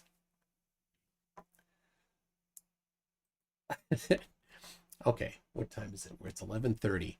We're gonna get through this. And would you want to talk to Greg about getting published today? I'm totally open for it. If he's got questions for me, anything like that. But yeah, I I was think just he kind of would maybe explain what process you go through to get a paper published. I mhm. think that's the point. Okay, well, I sent him a link. I'll try to read through these here. I think we're close to. Oh my goodness, people have questions for you, Kyle. Yeah, Um, I often do. Bacty says, Kyle, you should write a paper on astrology. I don't know anything about astrology, so I don't think that's really a good area for me to, to get into. Well, they might have lower standards of publishing. I don't know. I What don't if know. you could write a paper on not astrology and submit it to an astrology journal? Uh-huh. I don't think they Yeah. have them. That's a kind of been an interesting topic because I'm like, where do they come up with these kind of predictions when it comes to like Oh, it's horoscopes all and stuff like woo. that? It's like, yeah. It's like, It's the who is same as the there? Lemurian plug. It's all garbage. Yeah, I have no idea like who comes up with this stuff. And that's something that's always kind of like, yeah, Okay. it's been interesting to me. Bridge. Lael wondered if I read a super chat. I have. So yeah, I'm gonna get to one. Somebody's asking about something about LDS again, but Bridge the Divide says, "Curious, Kyle. I'm sure you'd agree there are good papers and bad ones. If the entire field was wide open with everyone's papers, how can we find the good ones out of the bad without a selection process?" That I think that's great. And I think good and bad, when it comes to papers, it depends on what you're using it for. And so if I am looking for something to support an argument or something, I'm going to personally look for something that has very few people contending over something, or maybe it does have a long history, but I'm going to look for something that does a good job at refuting different statements that comes into it. And so that's what I would call a good paper, is just how good it is at resolving contending arguments. I hope Greg can explain things because I'm pretty sure that's not how it works. All right, the Bridge Divide again asks which paradise you're going to get. Paradise +1 or Paradise +2? He's talking about our degrees of glory. And so we have we have 3 degrees of glory, and yeah, that's it. Well, actually there's more than that, but yeah, we won't get into it. But I really strive for celestial glory. Okay. We've got Greg coming in here. Looks like we'll have I need to adjust my my screen here a little bit. Hello. There we are. Kyle, meet Greg. Hello. We don't hear you yet. Oh, I think I heard you. I think I heard you laugh. You want to say something, Greg, and then we'll check your levels. Sure. All right, I gotcha. I think the levels sound good. How you doing? Is it a great level? Good. Yeah, I'm doing well. Thanks for asking. Yeah. All right, so you said, now I've not been published. I've never submitted anything. I write software, so it's not something I do. Good to meet you, Kyle. Good to meet you too. I've seen many of the interviews and interactions you've had with MC and with Fight the Flat Earth, and so I'm a little familiar. And in fact, on your website, TFP. I'm speaking now. Yeah, sorry, go ahead.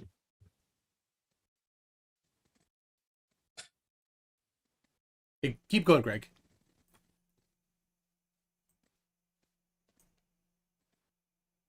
Did we lose him? I don't know. I think you interrupted him, and I think he. I'm sorry. I have a bad habit. I try not to. Yeah, I just was saying that I only had one conversation with FTFE on video, but I ended up walking away from that. But I'm really sorry for interrupting you. But you have the floor. Go for it. There seems to be a little delay with my audio. Yeah, that happens with Zoom. I'm still here.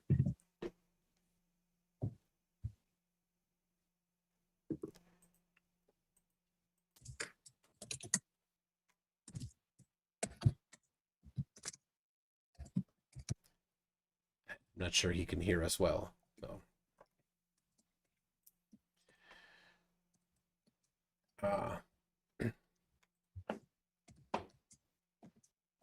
Yeah, he says there's a delay.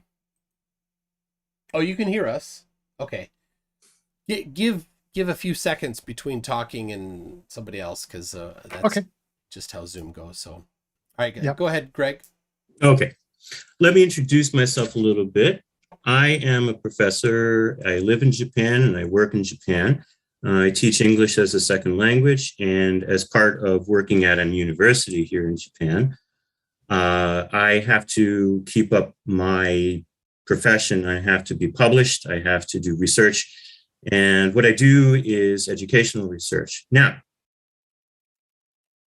so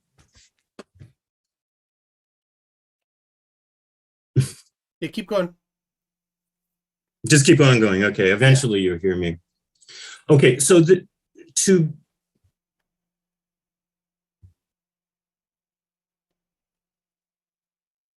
we can hear you fine. You don't have to stop. All right. So to keep up with my job, I have to be published. There's a certain process that you have to do in order to be published. And as MC was saying before, is that first, you should identify a journal that is your specific needs or your specific form of research. And that's something that's essential, because those are the experts that are going to be talking to you and dialoguing with you. It's not a one-way street. So the first step, of course, is to make your hypothesis, but there's a lot more involved. You have to not only make your hypothesis, you then have to make a scientific design for your paper that you're going to future publish. You have to think about what are the methodology of it.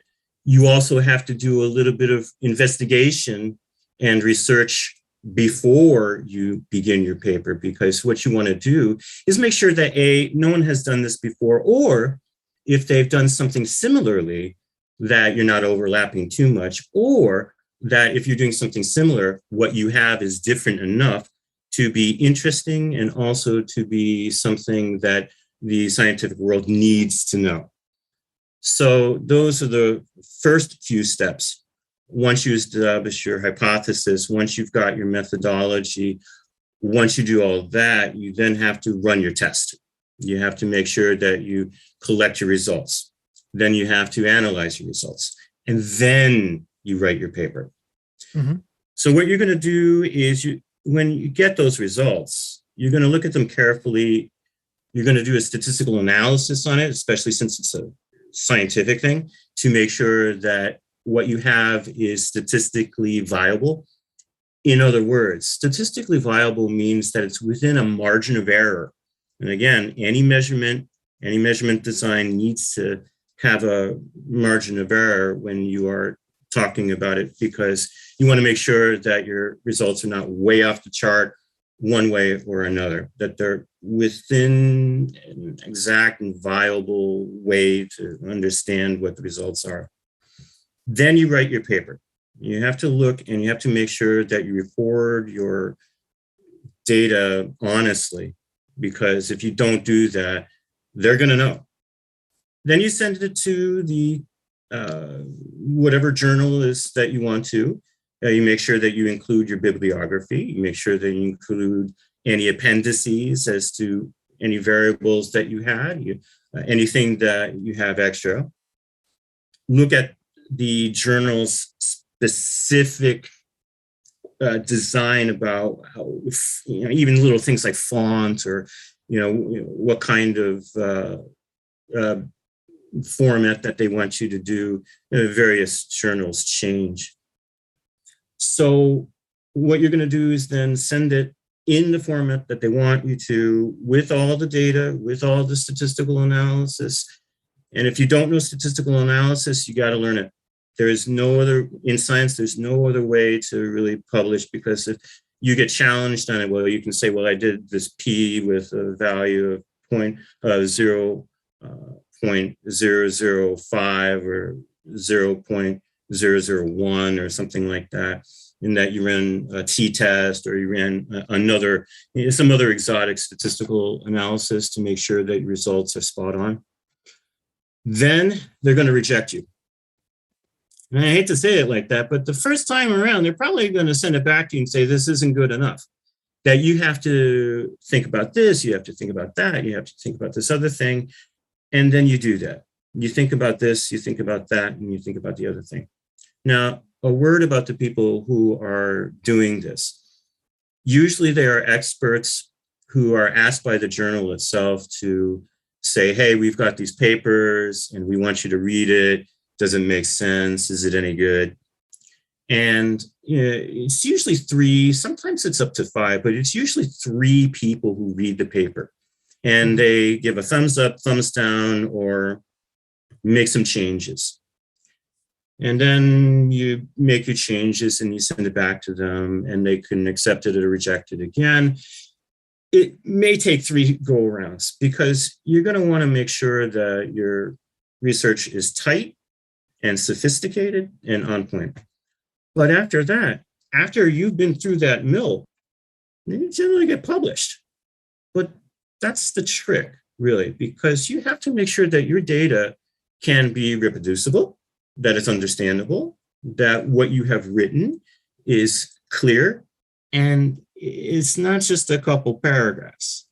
Not only when you're finished with your paper, you not only have to have all this organized, you also have to have what's called an abstract, which is a summary that boils everything you did down into a 1 paragraph, summary. And you have to include that with your paper. So those are the steps, man. If you're not doing any of those steps, you're not going to get published. You're not going to be taken seriously by the scientific community or any community. So I'd love to show you one of my papers, and I'll show you what I did with my paper. And I got published in international conference.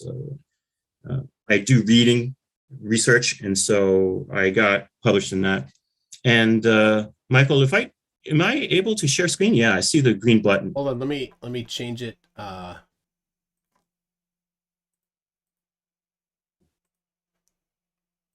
All right, try now.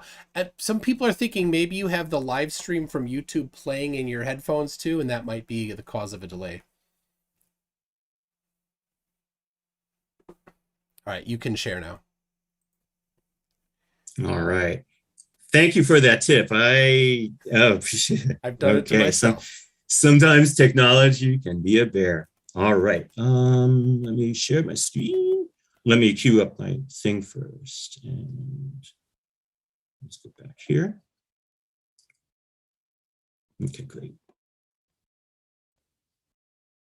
Okay, now this is a paper that I wrote for the Extensive Reading World Congress, and it's called Hooked on Reading, Azusa's Journey Up the Extensive Reading Ladder. And you can look up on this online if you want to, the Extensive Reading World Congress #5. I was working at an engineering school at that time called Toyota Technological Institute, which is incidentally where I've learned a lot about how actual engineers write a paper, which, by the way, I've got an engineering paper I'd like to also show you, Kyle. So this is my paper here. As you can see here, this is the abstract. This is the summary that I'm talking about. The first part is what I call literature review.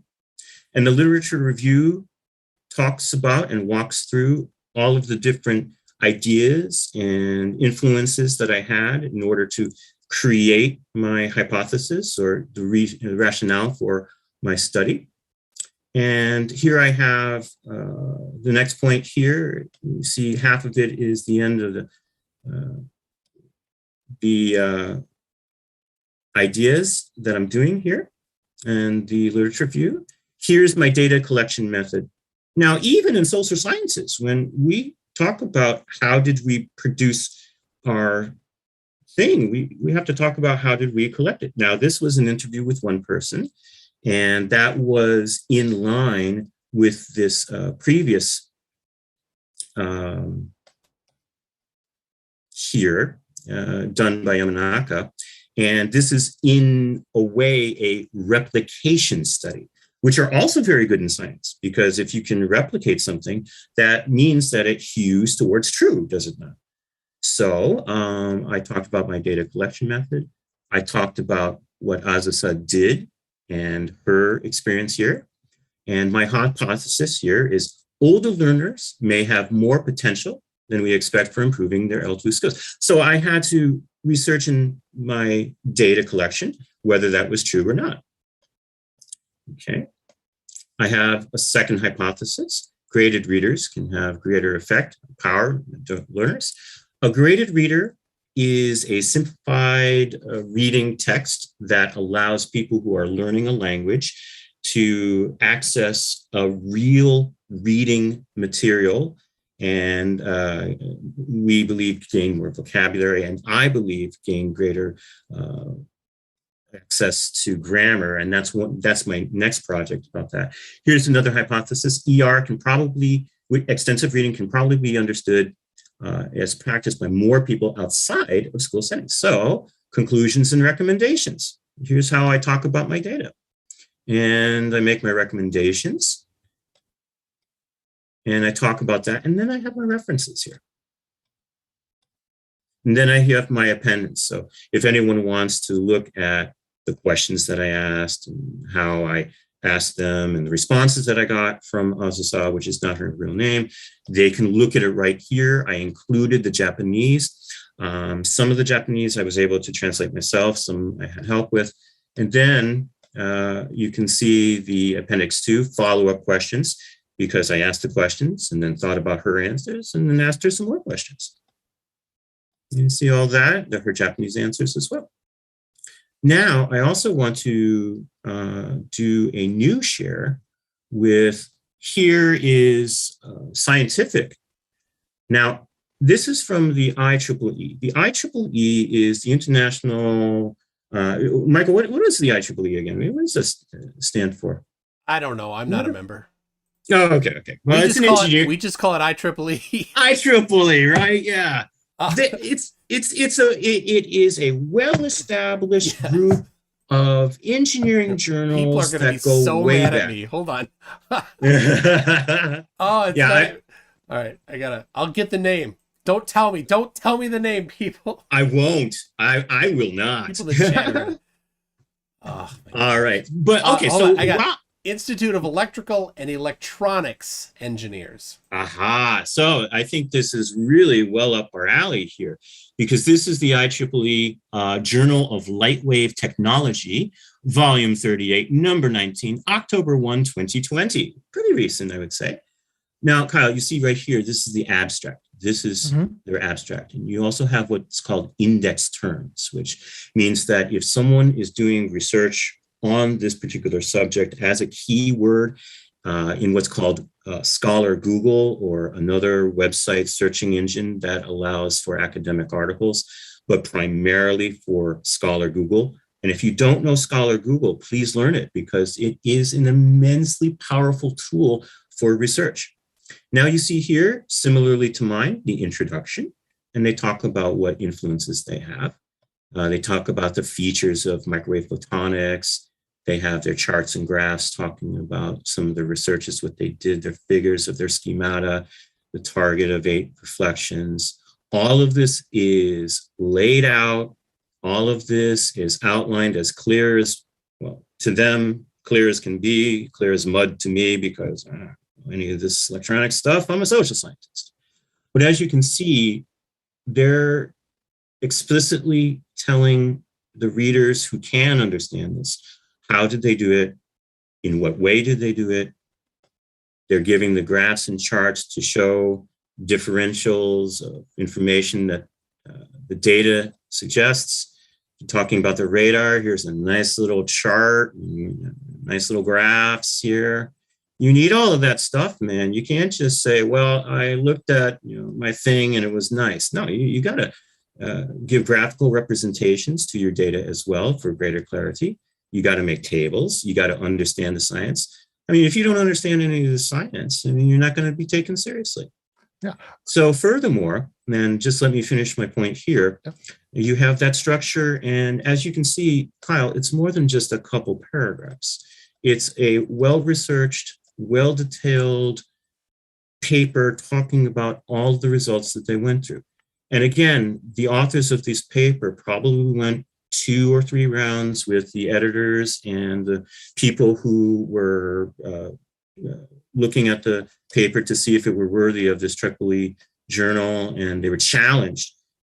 When we talk about peer review, it is a challenge because they're saying to you, yeah, maybe you're wrong. How can you be sure you're right?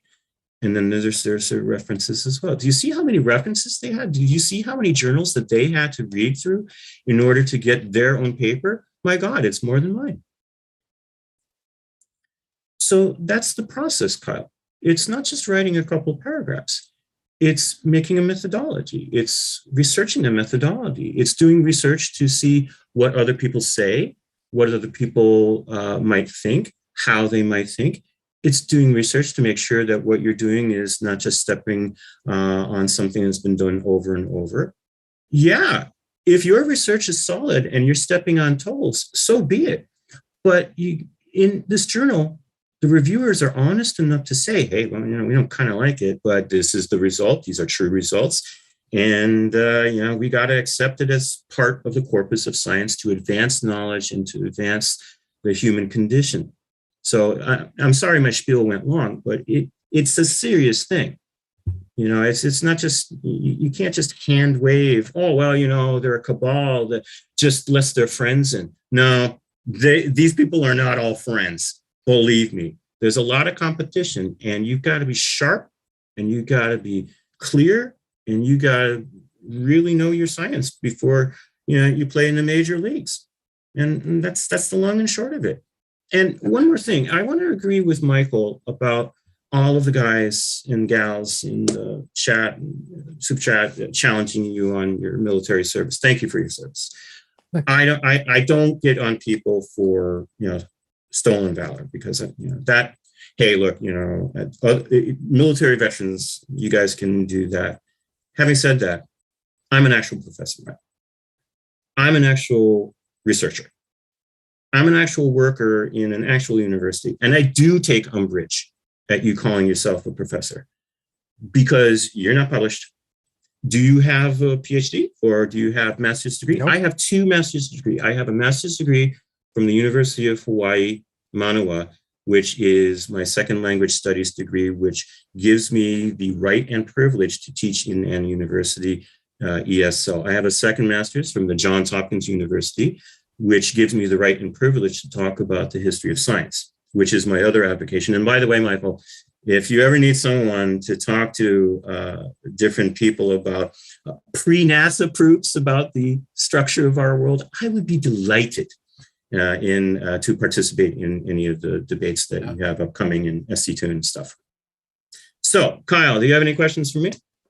Yeah, I was just kind of thinking about that, and those are for really complex concepts, these big, long, lengthy journals, right? If I were to talk about a really simple, because I'm all about building blocks, taking small concepts and using those ones to explain complex and so concepts. And so we have all these the small concepts that fit together, and that's where you get really solid reasoning and logic, is when these small concepts fit together so well that it just makes these complex concepts that are built upon them just like indisputable, because you can see the ones underneath it so well. And so when it comes to a really big lengthy paper like that, I can see a really complex concept, and the more complex it is, just like a pyramid, the more support it needs. And so with me and a lot of my channel here is I really try to focus on the really basic concepts. And so, for example, in the future, after I get cats done, I want to do more on biology. And so I actually breed mice and rats. And one of the things I really enjoy doing is just kind of observing which genes are more dominant and which ones are recessive.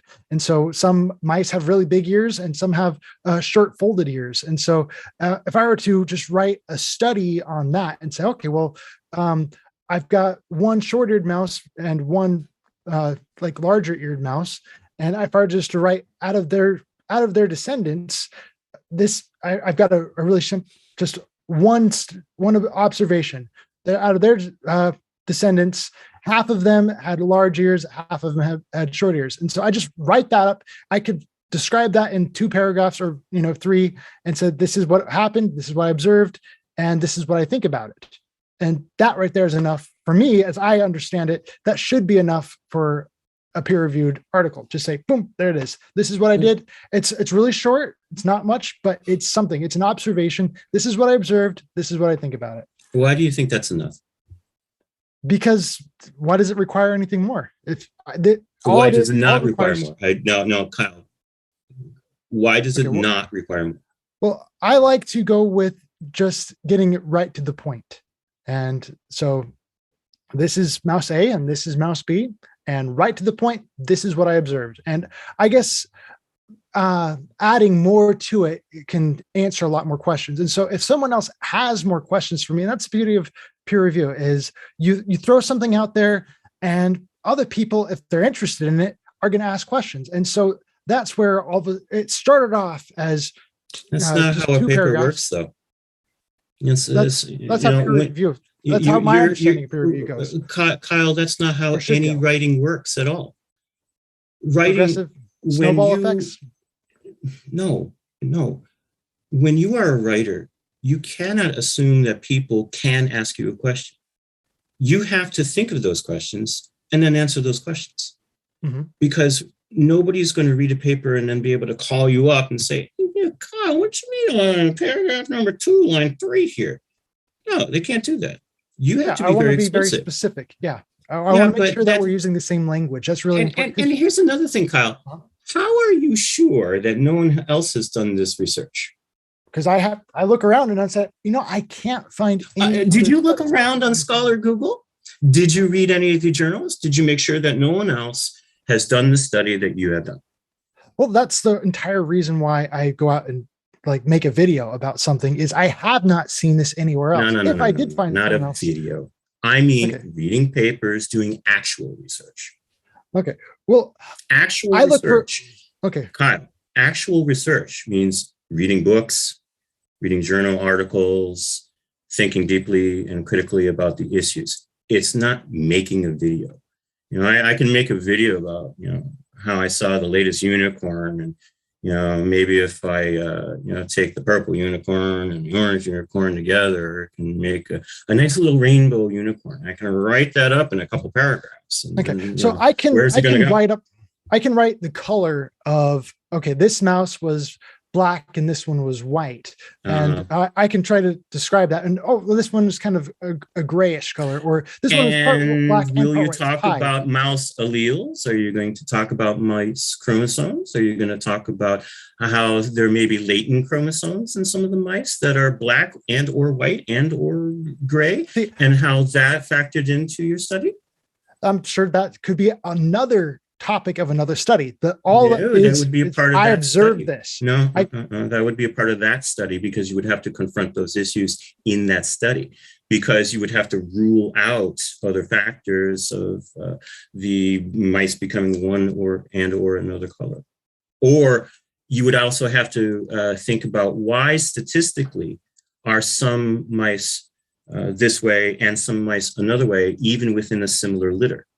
Well, there's that. I think it kind of comes up with different questions. There's different questions that can come up. You have that one question, but you have to explain away all of these things in order to make it a scientific paper. Okay. So yeah, I think that's kind of... Kyle, let me bring you back to the bibliography that we just witnessed. All right. Did you see how many journal articles those two researchers had to read before they did their research? Oh, I saw that. Yeah. Yeah. Have you done that? Have I done that? Gone through and read them? No, not those. Okay, not those exact ones, but in our hypothesizing about the mouse study that you went, how much have you researched about genetics, about mice genetics, about how there are variances within chromosomes, how chromosomes may change within a species? How do you know that you just don't have mutation? I've actually gone to scholar.google.com on that, and I've actually looked up mouse genetics, and a lot of those are behind paywalls, as far as I can tell. And it's actually a really whoa. Aren't you a university? Can't you go beyond the paywalls? I don't have the money for it's an institute of science. That. Oh, I stand corrected. Yeah. Oh, well, so an institute of science, you should have funding from your students, and then that's something as a courtesy that you can give your students, right? And the endowment. An endowment, perhaps? Well, they're open to it, but I like to keep it free. That's the way I do it. I think knowledge should be freely accessible to everyone. I don't really like paywalls and things like that. I love free knowledge too, but Kyle, unless you're reading these books, I have to pay for a bunch of books myself. And, sometimes I get my research budget to comp it, and sometimes I don't. It just depends. But, sometimes you got to pony up the dough. Yeah, and I do have to pony up the dough. When I did the fish tank laser experiment, that was me ponying up the dough to pay for all the sugar. That was a lot of sugar that went into those tanks. Yeah, it was like 10 bags of sugar. Yeah. So Kyle, let's do a little thought experiments. Yeah, you went through your laser experiments. Yes. Knowing what we just talked about, what would you do to write that up as a scientific paper? As a scientific paper? Right. We just went through the steps that you need to do to write up a scientific paper, a bona fide, for reals scientific paper. Yeah. Let's take that experiment that you do, because you have the crucial components there, right? You've got you got variables, you've got your hypothesis, you got your method, everything. What would you do to make that into a scientific paper? How would you do it? I'd describe it. I'd describe what I did. Okay, well, that's part one. Okay. Yeah. Okay. So walk us through the literature that you use to formulate your hypothesis. Okay, well, I know how to write persuasive essays. I took that's what my English classes went. That's so fine. I read it like a persuasive. It's not a persuasive essay. By the way, Kyle, it's not a persuasive essay. It's a descriptive essay. Okay. there's essays like that too. So yeah, I can. I know describe very out well what something kind of next to- essays they Yeah. are, Kyle. I teach Yep. essay writing in my school. Excellent. Yes. So, yeah, there are a lot of descriptive essays out there, and so I Okay, would talk so about. all right, so let's start at that point. We have a descriptive essay walking us through the process of you imagining this experiment, why you did it, what influenced you. What's next? After, okay, so that's a nice grounds to see kind of where I'm coming from. Then I talk about the things that I did, and so I just write about the things I did. I filled up some fish. I knew that I could talk about the planning part here, about how I would go about and why I was doing the things I did. I was aware that other people had previously done this experiment, and I wanted to replicate that in order to get the downward refraction. So I'm describing about the things that led up to it, and so that way people can see where I'm coming from. And then I would talk about the process of actually doing it and carrying it out, and some of the issues I bumped into, such as actually getting the laser to refract. That was a lot more difficult than anyone else have ever described it. And so I think that's a really valuable point there, is talking about the finer details that other people didn't quite mention that stood out to you, that was really noteworthy. And so it's kind of, you're not just trying to repeat exactly what they're doing, but you always want to include something different that you notice that they might not have said anything about. I think that's valuable information. That's kind of putting more into the world than that was previously there. See, now we're getting somewhere. Okay. Yeah. So what you just described is the introductory process, the methodology you just talked about. Now tell us your hypothesis. And so I'll just write that. What was your hypothesis? My hypothesis from the beginning of the experiment was that as I watch the setup here, is I put a picture of a boat on one side and I looked through the tank on the other side. And my hypothesis was that I could get the boat to appear to sink. Okay. And is that the refraction? And do you think that's an actual falsifiable hypothesis? That it is appearing to sink? Yeah. That is a falsifiable. And how would it be falsifiable? How would it be falsifiable? It would be showing an observation of the boat not sinking. So I was looking at the bottom of the boat here, and if the bottom of the boat was visible, then that would have falsified my claim. Okay, if the bottom of the boat was visible. But if it was not visible, that would confirm my hypothesis. All right, we're getting somewhere now. Karl Popper will be in love with this so far. Yeah, that's what. Okay, so we've got our hypothesis, we got our intro, we got our methodology. Let's move on to the next part, the data analysis. Now, how familiar are you with statistics? I don't know what part. Okay, so that's going to actually have to be your next step, because I had to go through a grinding statistics course in grad school. My numerology, my numeracy is not the greatest in the world, but I slogged through, and I got a B- in statistics, and I work it hard, but I did it. That's part of being a professor. You got to keep on learning. Yeah, you got to keep on challenging.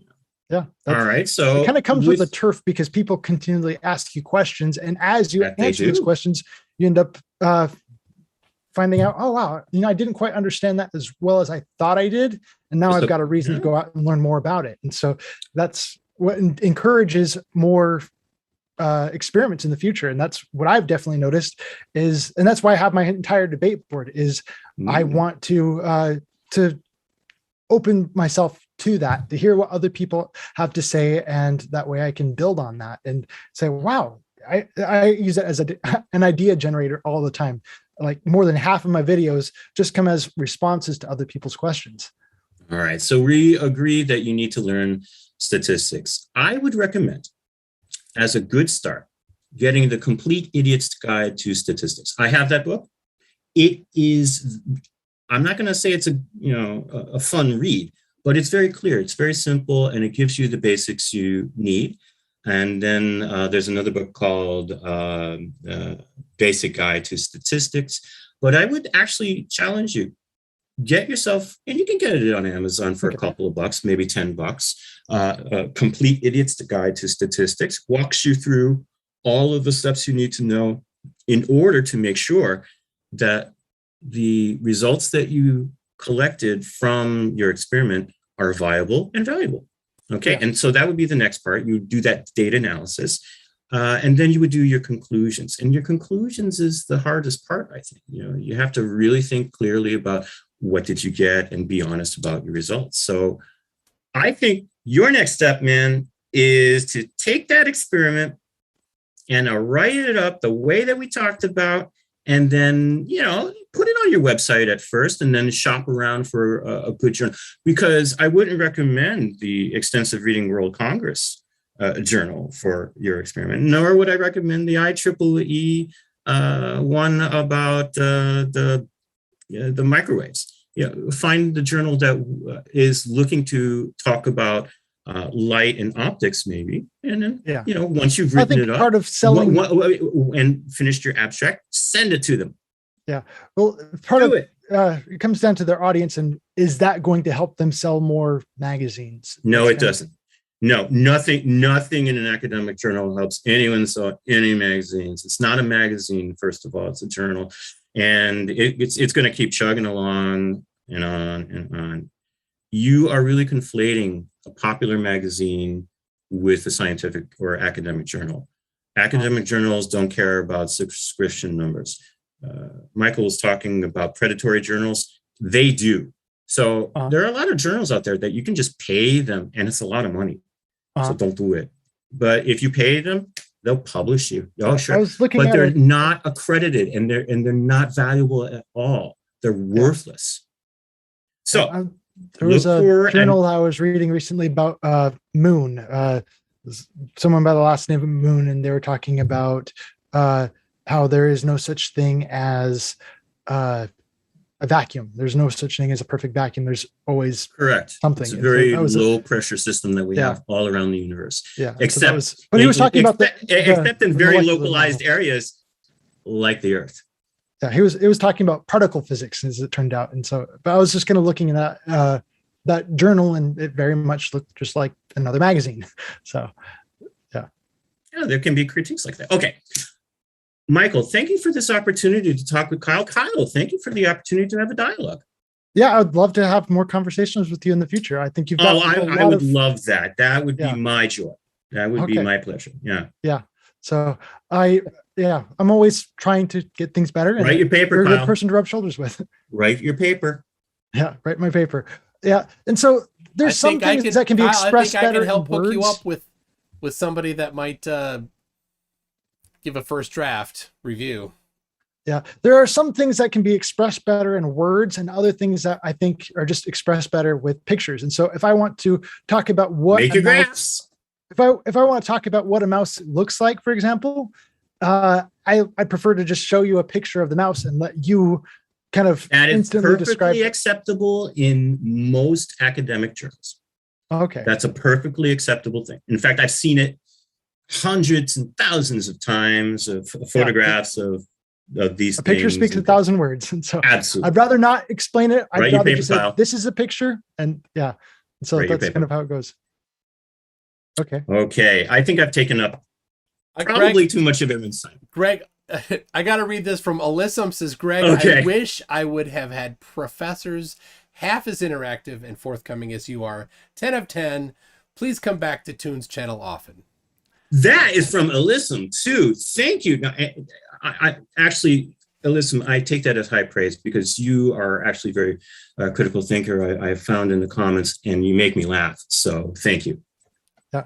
Well, thank you so much for being as respectful as you have been. And I feel like that's really important for when it comes to persuading anyone, is being able to have that, because we were able to have this conversation, we were able to build that two-way line of communication where I can talk to you without feeling like I'm going to be attacked for things. And I don't feel like, you can see that I'm not trying to attack you or anything like that.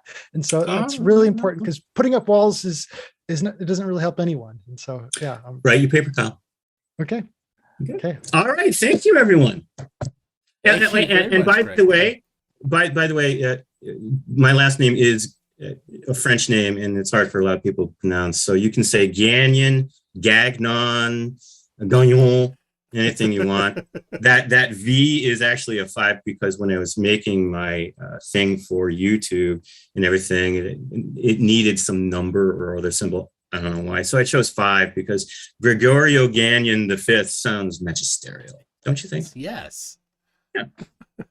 Well, you can call me Greg. You can call me Greg. All right. Well, That's my you're a government. really nice guy, and I love talking to you. I think. All right. Take care, so everyone. much I can Thank you learn all from very much. Yeah. Yeah. This has been a pleasure with my conversation too. And you guys have a lot more to talk about, and I'm going to be listening. Okay. All right. Okay. Sounds good. All right. Bye-bye now. Bye. All right. We've did I say Cookie Monster was purple? I did. Yes. And Eddie Reese says, Toon, I was going to correct you and tell you Cookie Monster is blue, not purple. Then I remembered you're colorblind. I did not know that. I So am colorblind. maybe you told me that. I forgot. I'm not. I don't remember color very well. All right, now Mr. United for the Children. He's not a fan. He says refute the U.S. Navy, Kyle, and then linked to a paper. Not a paper. All this talk about papers. Linked. I really like things I can observe, and I have a hard time observing words. That's like a, and I talked about this with my daughter. We were reading her history book one time, and it was talking about there's different kinds of evidence. There's firsthand evidence, which is like an artifact that was left behind, or something like that. It's kind of it described it kind of like there's first person and third person kinds of things. And so when I get in, the moment I start reading a paper, that all of a sudden shifts from first person to third person. Okay. Well, kind of perspective. Up on screen, I have from the U.S. Navy, their gunnery, right? Earth's curvature and battleship gunnery. The Navy, the military that you served in uses Earth's curvature in their ballistics range calculations. The military you served in does that. That's what they say. So, yeah. Again, that's kind of. Are they wrong? Shifting perspectives. I can't really say. I think there's a. Do you think that the people that do these things to calculate the gunnery targeting or know a little bit about what they're doing and maybe more about the topic than you? Oh, I think I definitely agree that there's a lot of people out there who understand things a lot better than I do. And so when I come across something I haven't really looked into myself, I kind of wonder, is this the only way to explain it, or is there another way to explain it? And so I kind of want to investigate it with an open mind and not quite take it for face value. And that's kind of a habit I've developed is, just don't quite take it for face value, but kind of look into it. It's worth looking into, and then find out what more to the story is there. But we all know if you were to look into this, you're not going to find more to the story that doesn't support the Earth being a sphere. You're going to find nothing. Depends. You're going to find nothing. We know that. You know that. You know in your, before you say it, you know that if you were to look into this, you're not going to find any contradictory evidence that the Navy's gunnery does not actually use the curvature of the Earth in their calculations. All you have is this, please, please, please don't let it be true, right? But you won't find anything. I sent you the link. You can look it up. Okay. But you tell me if you look this up and you find that there is actually something, I'd love to hear it. But I know, everybody in the chat knows you're not going to find something on it. Well, so what I do is I'm going to look at this with the exact same eyes I looked at my science textbook that I've been going with over. And I'm going to say, okay, how many of these things are trust me, bro statements, and how many of these are actual observations? And so that's what I look for. This is how the U.S. Navy does their gunnery targeting.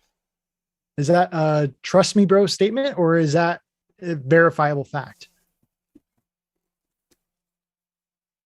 It is an impossibly high standard of evidence applied to the thing that you don't want to be true.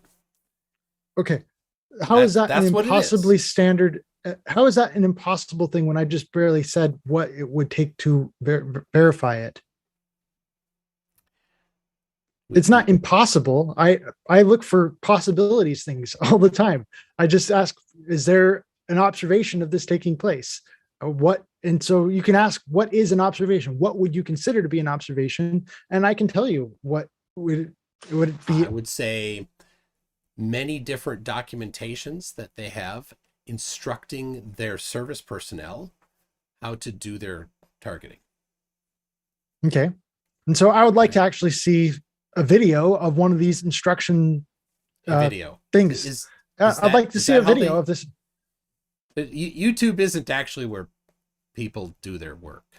The Navy doesn't publish their instructions for their military, for their servicemen on YouTube, right? When you were trained, you were artillery? We had a battle book. You had a book. You had a book. So was that book just trust me, bro?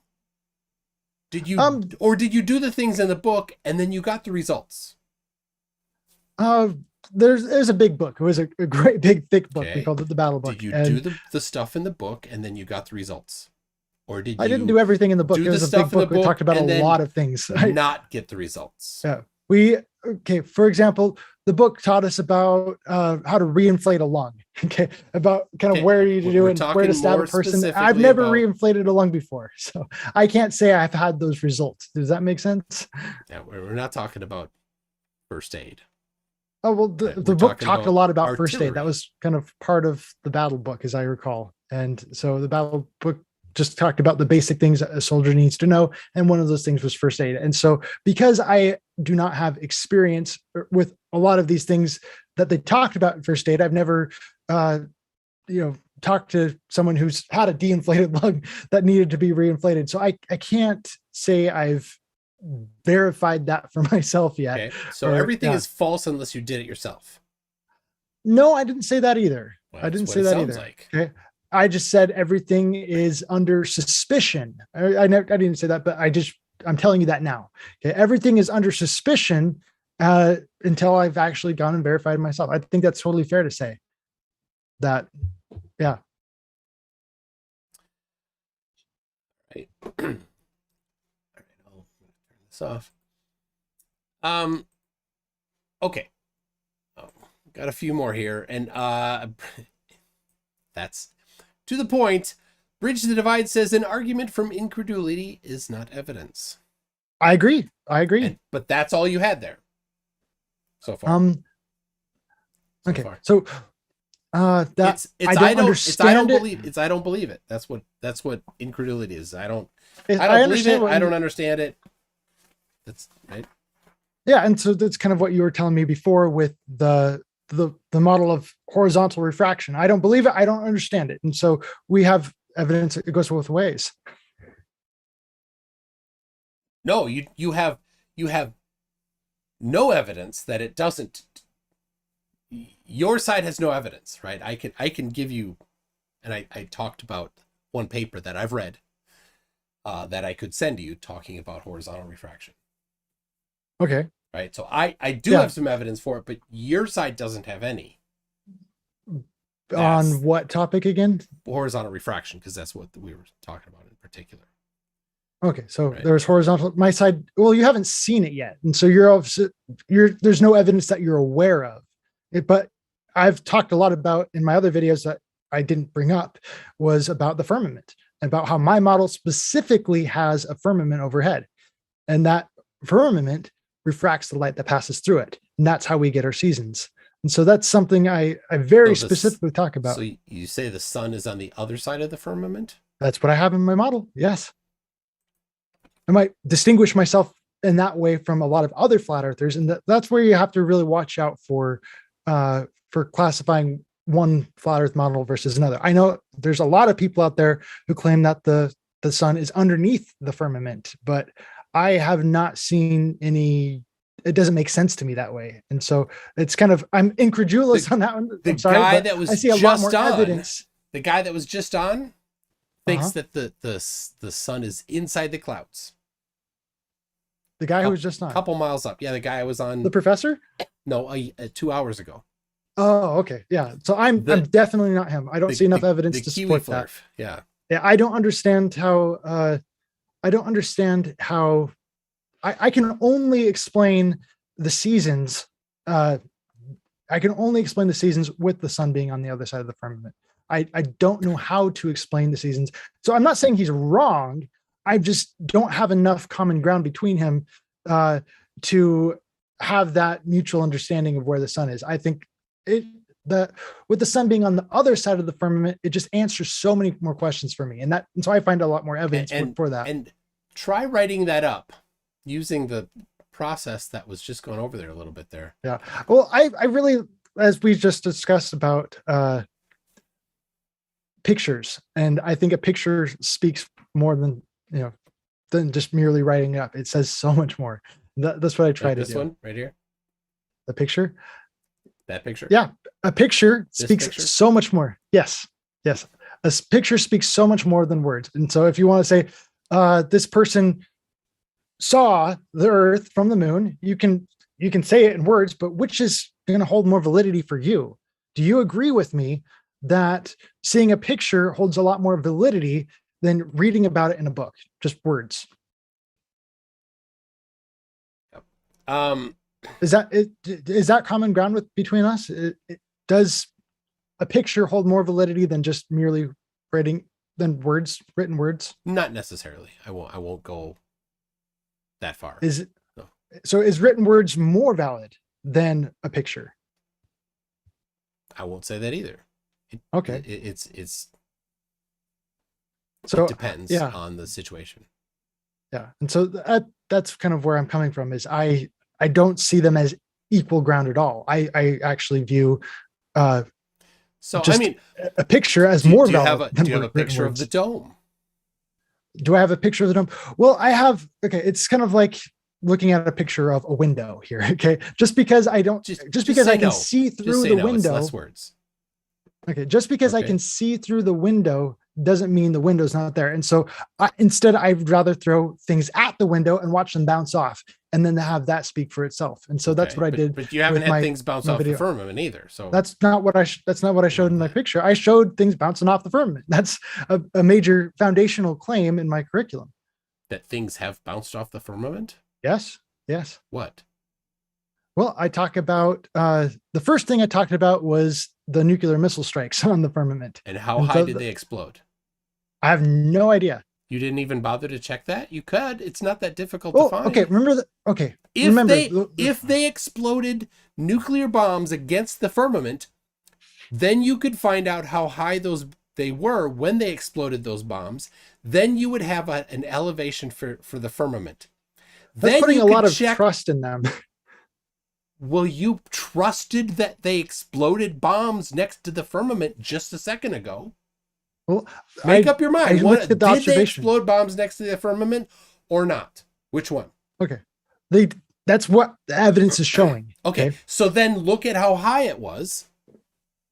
How do I can't verify how high it was. They can say whatever number they want, but I can't verify that number. They only said that they exploded bombs next to it, right? They didn't just say they exploded bombs. I got video footage of the bombs going off. And so from that video footage, you can get an idea of the number of digits in miles high it was.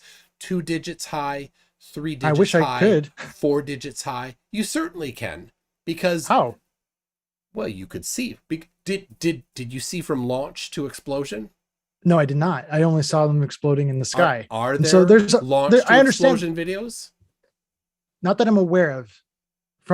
Of Operation Fishbowl? Yeah. I would love to see that, because that would be fantastic. If they were 2 digits high, 2 digits in miles high, you could definitely see them. If they were 3 digits in miles high, 100 to 999, you would really have a hard time seeing them explode, right? 100 miles in elevation is pretty stinking high. Well, the reports right? and Hold on, the reports. You saw the video of an Yes. explosion. If it was 100 miles high, you would know if it was 100 miles high versus 10, 20, 30, right? If it was 10 miles high versus, I should think so. Versus Yeah. 100, yes, exactly. Yeah. So how high But is the firmament then? You're gonna trust the video that they exploded a nuclear bomb, but you won't trust the elevation that they said. Oh, I like to go with verifiable evidence, and that's what I go for. Yeah. And so I can write it down, and that's great. I can write it down, but just because I have it written in words doesn't mean it. And so I have to approach this with a lot more skepticism than I think you are approaching it with. Mm. So the problem is the inconsistency, Kyle. How is it? Okay. You will accept some things, but not accept other things based on what they said. Yes. And remember what I told you before about how I rate it. And so there's written words, and I don't hold that on equal ground with an observation that I can see, like video footage. I hold video footage as much more verifiable than written But we words. have video footage of this. Yes, we do. Yes, we do. And so that's, for you, the highest. It's more verifiable. For what's really high, Yes. right? Yes. And so that is the video footage is much better evidence for the moon landing than just a book, Buzz Aldrin's biography about going to the moon. Okay. By far, that's way better evidence. Yeah. So I think hope we can have common ground with that. Buzz and Charlie and all of them, they didn't write the book to be evidence that they went to the moon. They don't give a damn if anybody they just do it because the book thinks they went to the moon or not, right? Yeah. They like money. They went to the moon. Then they're going to write a book about it because they want to make some money. They want to tell their story. They want to do whatever they want to do. Yeah. Well, people like that stuff. So yeah, so I understand. Clearly, I bought it. Stuart Christmas, who's Lloyd's brother, says, as a published physicist, I can confirm it's a major pain in the rear, but it's what keeps things clean and honest. I also have peer-reviewed others' papers, and no chambers were involved. Okay. No secret chambers. Steve6464 says, Kyle, did you see the Mythbusters show August 26, 2008, where they debunked the moon landing myth? I saw some of it. I remember them taking pictures on a stage, and they're trying to play with the shadows. I definitely watched that one. Yeah, it's been a while, they so I can't. The same shadows. That was a pretty good one. They did on the flag. You might want to review that one. They did on whether or not footprints would stick or not. Yeah, I thought that was. I didn't see them talk about the wet flag on the moon. That was a they didn't interesting talk about that. But they did not. Right. So all right. Yeah. Stephen Alley is wondering if maybe you got an ID 10 Tango form. No. Nope. I don't think so. No. All right. Mr. United for the Children, a critic, says Kyle is a lying little twit. Sorry. Okay. Can't do simple math, but wants to feel special like a little girl with flower rings in her hair. Yeah. I don't think they're trying to use persuasion from the dark side. That's what they're doing. They're not trying to persuade me of anything. I think he was in the service and he's not happy with some stuff. All right. Like I said, I don't. Yeah. So I can't evaluate whether or not you were. If you have form, if you did, that's okay. Awesome. That's and okay. Thank you for your service and everybody else. You don't need to thank me for that, because I don't have a lot of positive feelings about the military. I appreciate what they were able to do for me, but I don't know. Looking back now, I really view a lot of servicemen, and it's going to offend a lot of people here. I'm sorry, but I just view a lot of it as people just joining the military for the wrong reasons. They don't do it to defend the country. Like there were some things there, but I see too much of it as mercenary work, and that I just see that as people do it. I'm going to go join the military so I can go to school, and I just see way too much of that, and it's really sad. And so I'm sorry Okay. about that. Here is, so you were wondering, you kind of wanted video, and a few people have posted video of some of the range finding parts of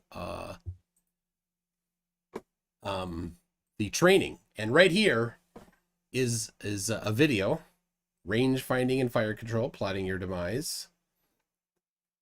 And here is a picture, effective curvature of Earth on line of sight. Okay, so I wonder how much refraction they take into play, and about how much. Yeah, that's a really big thing, because I look at the observation of a moon. Sorry, not the moon. I look at the observation of the boat appearing to sink on the horizon, and about how refraction. And we both agree that refraction is usually the case. Downward refraction is usually the case, and that means if we look at something way out on the horizon, and if we do line of sight aiming, because the refraction is normally the case, if we do line of sight aiming, we could be shooting somewhere where it actually is not. And so is this the curvature of the Earth that they're taking into consideration here, or are they just factoring in refraction? And so that's my question. Like I already covered, refraction causes things to look less curved, not more curved. Okay, I think we need to establish some more common ground in order to get me on that one, because I still build. I always look back to that fish tank laser experiment, and the boat appeared to be sinking. And how can it appear to be sinking unless there's the presence higher. Of? It does, okay, but it also appeared to sink. Yes, yeah. Appeared higher, but it also appeared to be sinking while it was higher. You mean obstructed bottom up? Yes, or obstructed bottom up. That's what appearing to sink means. Or vertically compressed. Yeah, that's what appearing to sink means. Right. And so, yeah. And so I told you that those two observations, they come together, and people very frequently hold on to one and then they throw out the other and pretend like it doesn't exist. And yeah, I really don't want to do that. And so, I try to look at the whole thing together. All right. All right, we've got Mario it's not NASA, it's Nascimento, as two different super chats with no message. Thank you very much. And then did one, says, don't forget citations and references, bib text, etc. That was about writing a paper. And you said that you've been on scholar.google.com. There's a lot of good stuff there. And yes, it's hard to find some of the things. There's a paywall for some of the things. Yeah, there's so much when it comes. I would love to know more about. That's why it's a little funny. Not just funny, but when you say that it's the Institute of Science, an Institute of Science would have a subscription so that you could get around those paywalls. No, Khan Academy does not have any kind of paywall behind it, and those kind of ways to get around paywalls. I would love that, but oftentimes they only allow that kind of stuff towards accredited universities, and I don't claim any kind of accreditation or anything like that. Yeah, and so exactly. I'm really open. I'm out there and open. Just say how it is, and so so I'm not. I don't claim any kind of accreditation. Okay, Sith 3PO says, why is the sun invisible for 2 months? Don't deflect. I don't know what that means. Maybe it's just in the north of the Arctic Circle. Why is I think he's talking about like the 24-hour nighttime. And and he's it's Nokia dollars. It's Norwegian kroner. So yeah, he lives in Norway most likely, and so he's wondering, why is the sun invisible for 2 months? Don't deflect. My direct answer is refraction. And I talk about that. I've got in my model, in my curriculum, we talk about how refraction, and my model also includes this horizontal refraction you're talking about, because in order to do that, we have to have, my model shows the nighttime actually curving. It's not like a straight line of this area over here is light and this area is dark, so it actually curves. But what's the cause of that horizontal refraction? The firmament. And that's what I showed in my model. Kind of sounds like a get out of jail free card. The firmament? The refraction in the firmament, because I mean, Well, I don't know how know else what the to. firmament's made of. You don't know how high it is. You don't know where it is. You don't know its refractive properties. You've just used it to explain away all of your problems. Well, I try to. That's kind of how backwards engineering goes. Is okay? So you kind of look for explanations for things and say, okay, well, there's this, and so I'm trying to think of another. I love analogies, and I'm trying to think of a really good analogy for this one. But we look at all these different effects, and so we know this thing does all these things. Now, I don't know a whole lot about it, but I do know there's this evidence for it, and this evidence for it, and this evidence for it, and it just feels like Neil Tyson uses that for talking about gravity. We don't know what it is. We can measure it. We can make predictions with it. Absolutely know its effects. Yeah. And there's lots of ways to test it with hypotheses that are falsifiable. So what falsifiable hypothesis do you have for the firmament causing horizontal refraction? What would disconfirm the firmament? That's a good question. I haven't quite done a video on disconfirming evidence for that one yet. I did do a video about not much of a the x-axis yet, then. Okay, so what would disconfirm it is, I would say, if a trip to the moon, okay, a trip to the moon would confirm that there is no firmament between the Earth and the moon, and so that would kind of do that, and so I can rule out the firmament between these areas, and so the moon follows the same kind of refractive qualities as the sun does, right? And so I think if I were to rule out that distance right there, that would be something. And that would if these effects are caused by the sorry, on the spot thinking, I'm trying to picture it out in my mind and articulate it at the same time. It's not very easy to do that way, but yeah, I can see it. Yeah, I just don't know how to say it yet. All right. How about this? Yeah. How about this? Ad hoc explanations don't do much good. And that's all you're doing right now. So here's the deal. Here's what I suggest. Look up refraction. Look up refractive properties of different materials. Do some work on understanding how lenses and things work. And then see if you can even put together an actual predictive model that causes the sunlight to appear how it must appear. Well, that's what I did. Yeah, that's what I did. I put a model together and we made replicatable results. And so if those replicatable results were not possible, then that would obviously disconfirm my model. All right. That sounds... So this is a video you did? Yeah. Yeah. Okay. All right. Now, does the Earth move? Does the Earth move? Yeah. Well, there's earthquakes. There's earthquakes. Outside of that, yes, that's not... When I talk to a flat earther and I'm like, is the Earth flat? I'm like, oh, there's mountains. I'm not talking about topography. And when I say the Earth moving, I'm not talking about earthquakes. Does the Earth rotate? Does it move? I see no evidence for rotation. Okay. That kind of movement. I don't see any evidence that the Earth is rising upward. mct2.net/spin. I have 14 or 15 measurements of the rotation of the Earth. But let me somebody keeps posting this and I'm going to read it. It's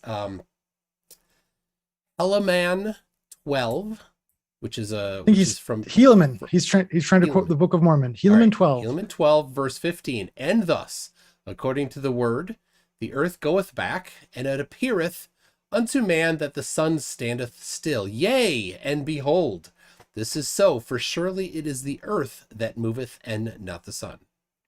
Mm-hmm. Okay, so now, do you still say that the earth does not move? I don't see any evidence for the movement. Okay, so you just reject, and whatever, your faith is your faith, but you just reject. Yeah. There's a lot more to that scripture that he doesn't quite understand. And if you would love, I would love if you were to come to the debate board, and so we can actually talk about that scripture in detail. Because I wish I could remember everything right off the top of my head on that one. I'm really sorry. I don't, but yeah, I've got more information on that and exactly, how my views line up exactly with that scripture. Okay. And I see that with Christians in the Bible, they just kind of they apply their own interpretation. And I don't know about you, but a lot of the Christian flat earthers claim that their personal interpretation of the Bible is the only correct one. Ridiculous. All right. Andrew Rouse says, hey, Simon Dan's in the house. He was here for a little bit when Greg was on. So thank you, Okay, Dan, and thank you, Greg. And Kyle, Simon Dan. He's featured you once or twice. I've featured him many times too. Yeah. Yeah, but you don't quite have the same pull as he does, right? Oh, no. Yeah. All right. Yeah.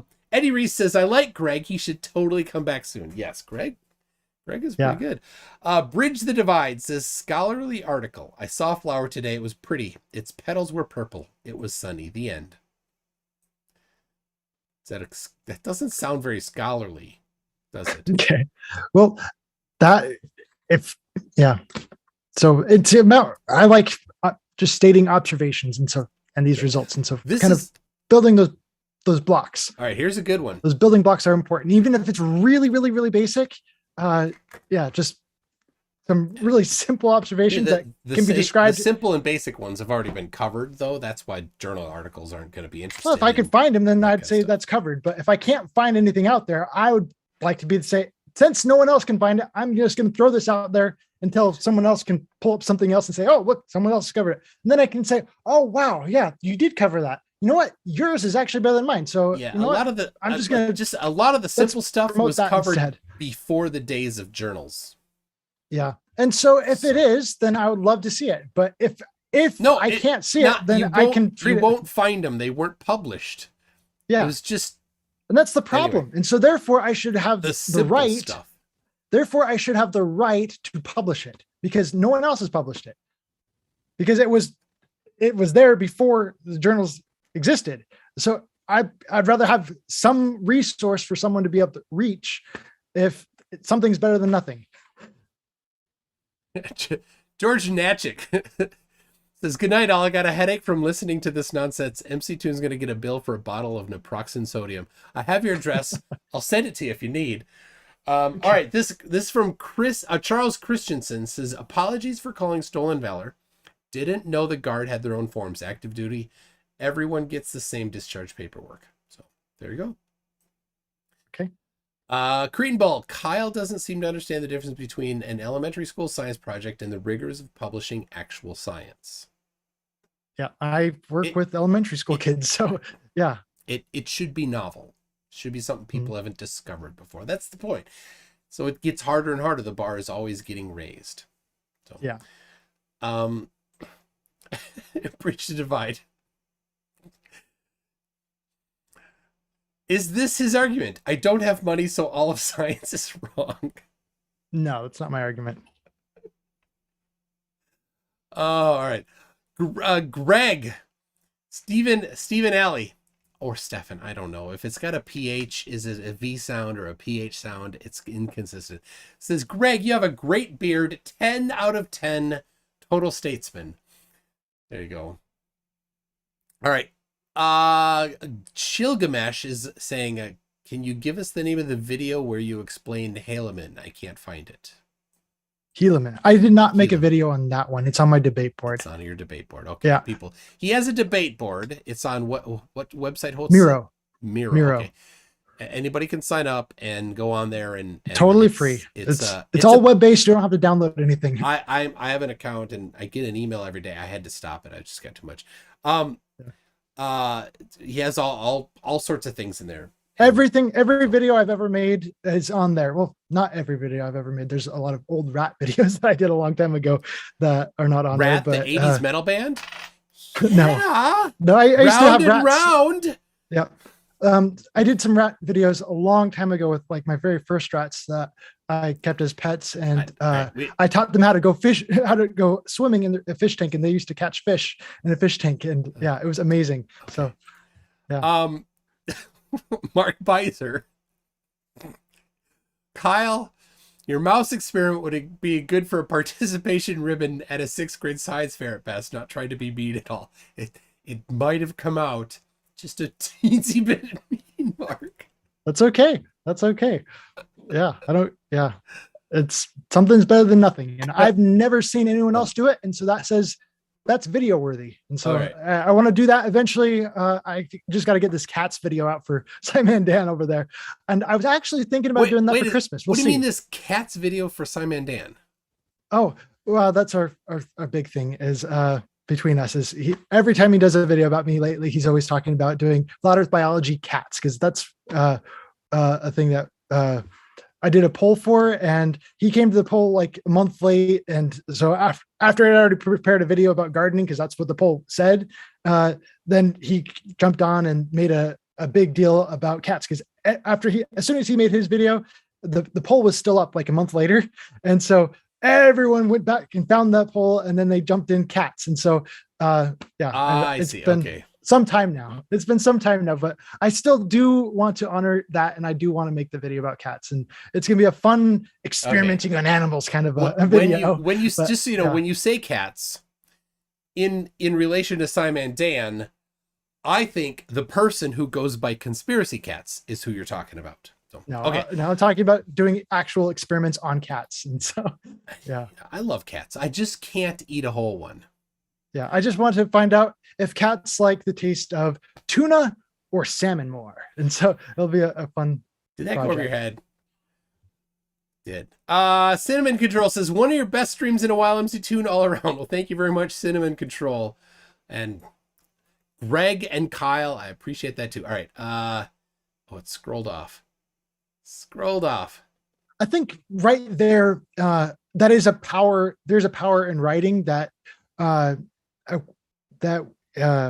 want to emphasize here with video, but it's not overplaying video, but it's something I just want to say it's because it's noteworthy.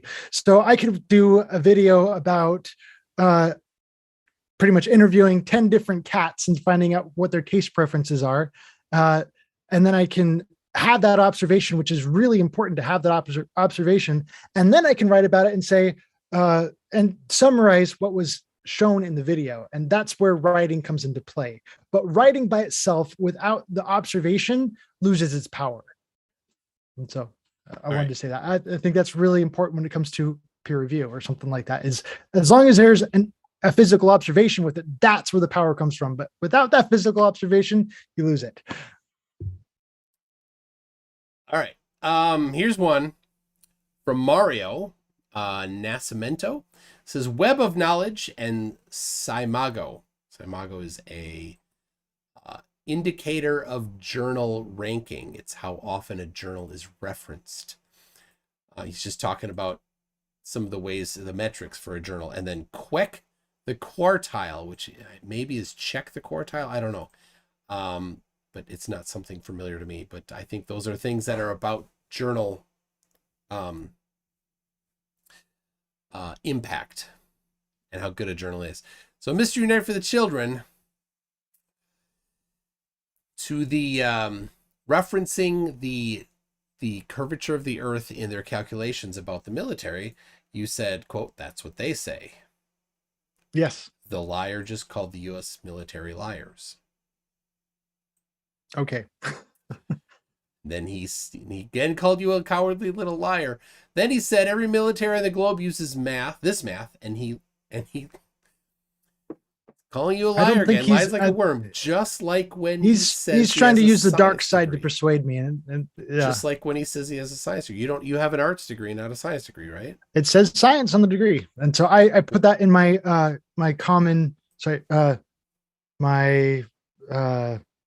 I did a video on it. Is it a bachelor's of science? Open disclosure. It says a bachelor's of science in art. And so, yeah. Okay. Yeah, they throw science on a lot of different degrees. You can get bachelor's of science in physical education, and so it's like Oprah and PE. Yeah, it's weird. Science degrees to everybody. All right. It's a funny thing, but that's why I make a big deal about what science means. And so when you understand science as a systematic knowledge of the physical or material world, gained through observation and experimentation, that totally applies to art. It's systematic. There was a systematic process of learning how to do all these things. And so when you understand that, then you can understand why. But you not can call a lot of hypotheses science. in the art class. There's not, but you don't have to have a hypothesis in order for it to be considered science. You can have strictly observations organized in a systematic manner, and that is scientific. It's knowledge. It doesn't have to, you don't have to have a hypothesis in order to have an observation. That's not a requirement. Definitely. Anyway, Mute Donkey says, that's not what science in the degree means. Please correct him. Okay. Well, I would love for someone to actually go and talk to someone about that. Maybe I don't know. I wonder. Let's keep moving here. That'd be a really interesting topic right there to go talk to Dixie State University and see, just have an interview with the dean and say, hey, what does this mean? Why does it say science on there? And just have that.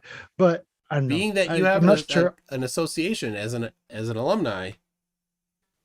So I kind of wonder about that, but I'm trying to build up a positive ground with them, so I can do future interviews with them. And if I kind of, and maybe I'll work with that, but I kind of want to work my way with them before I approach things like that.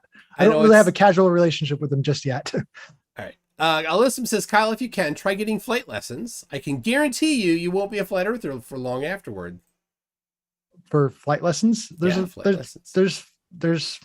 lot. I don't know why he would say that. There's got to be some kind of reason. Because when you do navigation, you can't do navigation without dealing with the globe. He makes it sound like there are no flat earth pilots out there. And there's one that I know of. But he's only done navigation within one sectional chart. So we've had a lot of people throughout history who have been able to navigate the world, and there's a lot of evidence for that. And there's a lot of evidence that says you can be a flat earther and still navigate around the world. And so there's these different expectations. But what chart do they use? I really don't know what charts that they actually use. When it comes to ancient history, there's a lot of them that are available for free. The operational navigational charts here on the wall are available for free from the University of Texas. Are you aware of any ancient Mayan maps? The ancient Mayan maps didn't do international navigation. There's a lot of evidence that says they did, and we see that in iconography. They went to Australia and back. You can find. From what I understand, how far in their canoes did they go? They found boomerangs in the Egyptian pyramids. Okay, that tells you something. It doesn't tell you that they went across the ocean necessarily. How did those Australian boomerangs wind up in the Egyptian pyramids? A lot of people can say, oh, well, it's just coincidence. It's just a stick of wood, but it's carved in a certain way. Maybe they just had the same idea, and that's what a lot of people say. Amazing. And so I can say that there's different explanations for something, but that doesn't mean it's not evidence that there was some travel there. And so when seen with that one piece of evidence, when connected with a lot of other evidences, which of them are the Mayans, the Egyptians or the Australians? Okay. So there's something else that's really important. Just poking at you there, Kyle. When you find cocaine in the mummies, buried with the mummies, that's another indicator of ancient world travel. And how could they be flat earthers doing this ancient world travel if there's no evidence? There's evidence that they did it. Okay, just because we don't currently have and cocaine producing areas connected by land.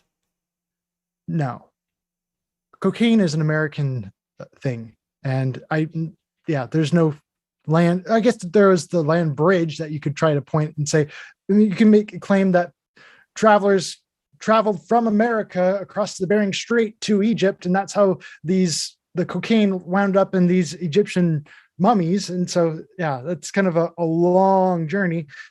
Most people just say it happened by sea, that there's evidence of ancient seafaring people. And I remember watching, there's a lot of videos uh, on History Channel that they bring up a lot of evidences for ancient world travel. I don't agree with everything that they present on the History Channel, but it's still interesting, and I like to. Ancient Aliens, by the way, is not. Yeah. Okay. That doesn't mean that they don't bring up interesting things to look at. Okay. And say, oh, right. wow. Flo Rida once said, did you make Kyle turn on his chair and share his results about rotation? If not, or if so, what did he notice? I'd love to know. Can you, if you look up and you rotate one way and then you look down and rotate the same way, does the ceiling and floor rotate the same direction or different directions? And by that, I mean clockwise, counterclockwise. Trying to visualize that in my mind. If I'm turning clockwise, the floor and the ceiling should both be turning clockwise because I'm turning clockwise. No, look up, rotate one way, and remember which way you rotate, and then which way does the ceiling appear to rotate? Oh, okay. So if I'm turning clockwise, the ceiling's going to appear to rotate counterclockwise. Okay, and then look down. What's the floor going to appear to do? The same. It's going to appear to rotate counterclockwise, just like the ceiling. 3 for 3. 3 for 3, people. If you sit in your chair and you rotate one direction, let's say you go like that, and you look up, the ceiling will appear to rotate either clockwise or counterclockwise. And then you do that and you look down and you rotate the same way, the floor will appear to rotate the opposite direction. Clockwise, counterclockwise, opposite. I don't know why it would be any different. I don't understand where you're coming from on that. Because I've had I had one guy, Tony from Australia, who got super mad that I called him out on that. And then Jason, the incredibly rude guy that lives in Mexico, but he's American, called me out on it and tried to tell me I was wrong, and then actually pointed his camera not all the way up, but enough up that we could see that it was rotating clockwise one way, counterclockwise the other way. Oh dear. Really? That sounds like a really, really basic, simple observation. I'm sure there's a scholarly scientific journal article about it, right? No, it's too basic. Oh, so man, I guess someone needs to write a scholarly scientific journal article about This it. is an elementary school observation, Kyle. That's why nobody would write a journal article on it. See, I'm about making those elementary school observations. I think they're very important. Journals are not. Okay, so I guess you're saying I should stay away from scientific articles and journals because that's not what I go for. Do something novel. That kind of stuff is basic. All right, this is a good one. Bridge to Divide. Basic stuff is novel for me. So you said it. All right. Bridge to Divide says, instead of putting your energy into the silly nonsense like Flat Earth, why don't you focus on things that make a difference, like attacking those anti-educational paywalls blocking access to knowledge? There you go. That's a good idea. Well, I think the best attack is ignoring them. You know what I mean? So that's how it works. If no one buys it, they can't make any money. But long as people are buying into it, you need to get enough people to do that, not just one. They won't notice one. Yeah, I agree. You can't do it. I understand that. I totally understand that. You can't. A boycott is not effective if only one person is boycotting it. Exactly. But all right. Yeah. So I David Brock. David Brock says Newton's Principia is available for free online, where he explains the laws of motion and proposed an ellipsoidal model for the globe. And David Brock, there it is right there. Look at that. It looks like a different language. No, it's a surveying practice on his recommendation. Oh, okay. I can read it. It's a weird font. We've got Corporal U.S. Marine Corps retired says we need a Flat Earth scientific journal for first grade science papers. There okay.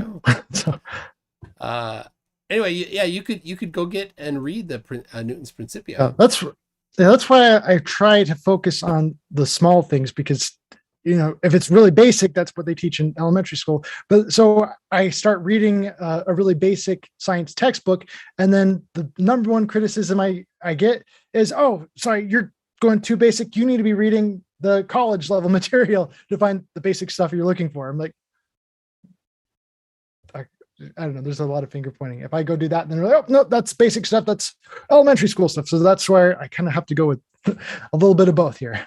And so eventually, I do want to go and open up college textbooks and read from those and look for the "trust me, bro" statements, and how many of these are "trust me, bro" statements, and how many of these are looking at actual observations to back up their claims. One of the things, because I watched a couple of maybe your first two videos on looking at that science book. What year science book was it? I don't recall. Elementary, off the top of my head. Middle school, high school, something. It's like high school. Yeah, and they didn't give lots of citations. No, for their stuff, and you don't. There's no appendix in the book or anything. You don't see that in that level, because, like I said, these are things that have been known about for a long time, that have been established for a long time. The intention of a textbook isn't in line with needing to have supporting citations for everything. That's not its point. Yeah, you're kind of speaking to an audience here that they understand that most elementary school kids don't care about that kind of stuff. They're not going to dive into. They're not going to look details. At the citations and then look up on scholar.google.com and then go to the journal where you have to pay to the paywall to get that right there. That's not the point of it. So, all right. Virillion says that Kyle's cashing checks his mouth can't handle. Cashing checks I can't handle. I think I've said things like somebody's mouth is writing checks that their brain can't cash. I don't know exactly what he's meaning with that, he or she. Something like that. Okay. Okay. Alyssum is not a fan. He says, congratulations. Because he knows navigation. He says, congratulations is officially the dumbest thing I've ever heard from a flat earther when talking about navigation. That boomerangs in... Is it boomerangs in boomerangs in Egypt. Somehow are evidence for international long-range navigation from on the ancient scale, because of the Mayans. No, I didn't quite say it was because of the Mayans. I didn't say. I said the Mayans. There's a lot of there's the Mayans, the Egyptians, even in Australia. There's a lot of iconography that is the same like throughout the world, and I think it's really fascinating when I can actually show the pictures and go through all of that. I get into a lot more detail on the debate board. That's kind of my database for everything. Okay. And we're caught up with this. The problem with reading those science books is you'll soon find out that nothing agrees with flat Earth. That is a problem. Well, there's parts that if that were the case, then I would have no common ground with the textbook. But there's quite a bit of common ground that I have with the textbook. So if my model is the flat Earth, that it's instantly wrong by any common ground I provide. My goodness, it's been 3 hours, Kyle. Yeah, I wasn't planning on it going this long, but yeah. Kyle, I appreciate having you on. Greg, I think was certainly a highlight for me. Yeah, it was fun. I'd like to get to know him better. If you could take a little bit of what he shared with how to actually publish something, and then find something, yeah, I think it kind of comes down to like motives and kind of why I'm doing the things I'm doing, and that's kind of ends up leading to what actually happens, if that makes sense. Tribal, hold on a second. So I missed somebody's super chat. I kind of get lost in the incentives of the peer-reviewed journals. Oh, I missed a bunch. Hold on a second. I'll read them. Don't respond to these unless. All right, I'm just going to go a little quick here. Brilliant says if the data was wrong, the Navy wouldn't hit anything. Well, it depends on how well they're shooting and how frequently they shoot. I know somebody also said that a lot of the time the first fire is just to get in the neighborhood, and then the forward people adjust it. Mr. United for the Children says, my father was a fire direction officer in the Korean War era and showed us kids how curvature of the earth was used. Ooh, interesting. Cool. Mr. United for the Children again says, is this little twit telling me my father lied to me in addition to my science education far superior to his art degree? Virillion says, Kyle, take a picture of the dome. Got pictures. Of the dome. Yeah, I do. You don't have pictures. So, okay. So I understand we don't have common ground on that, and that's okay. That's okay. Well, then Mr. United for the Children says there's no common ground between us, Kyle. I don't lie to my children like you do. Okay. Dark side. Do you tell them that the earth is flat? I don't tell them that. I can tell them I believe that the earth is flat, and I understand that the school that they go to doesn't teach them that, and I allow them to make their own decision about that. Okay. Mr. United for the Children, again, says, I was never in the service. My father was in the Korean era. I 100% believe Kyle was in the service, but didn't understand his job as part of an over-the-horizon artillery crewman.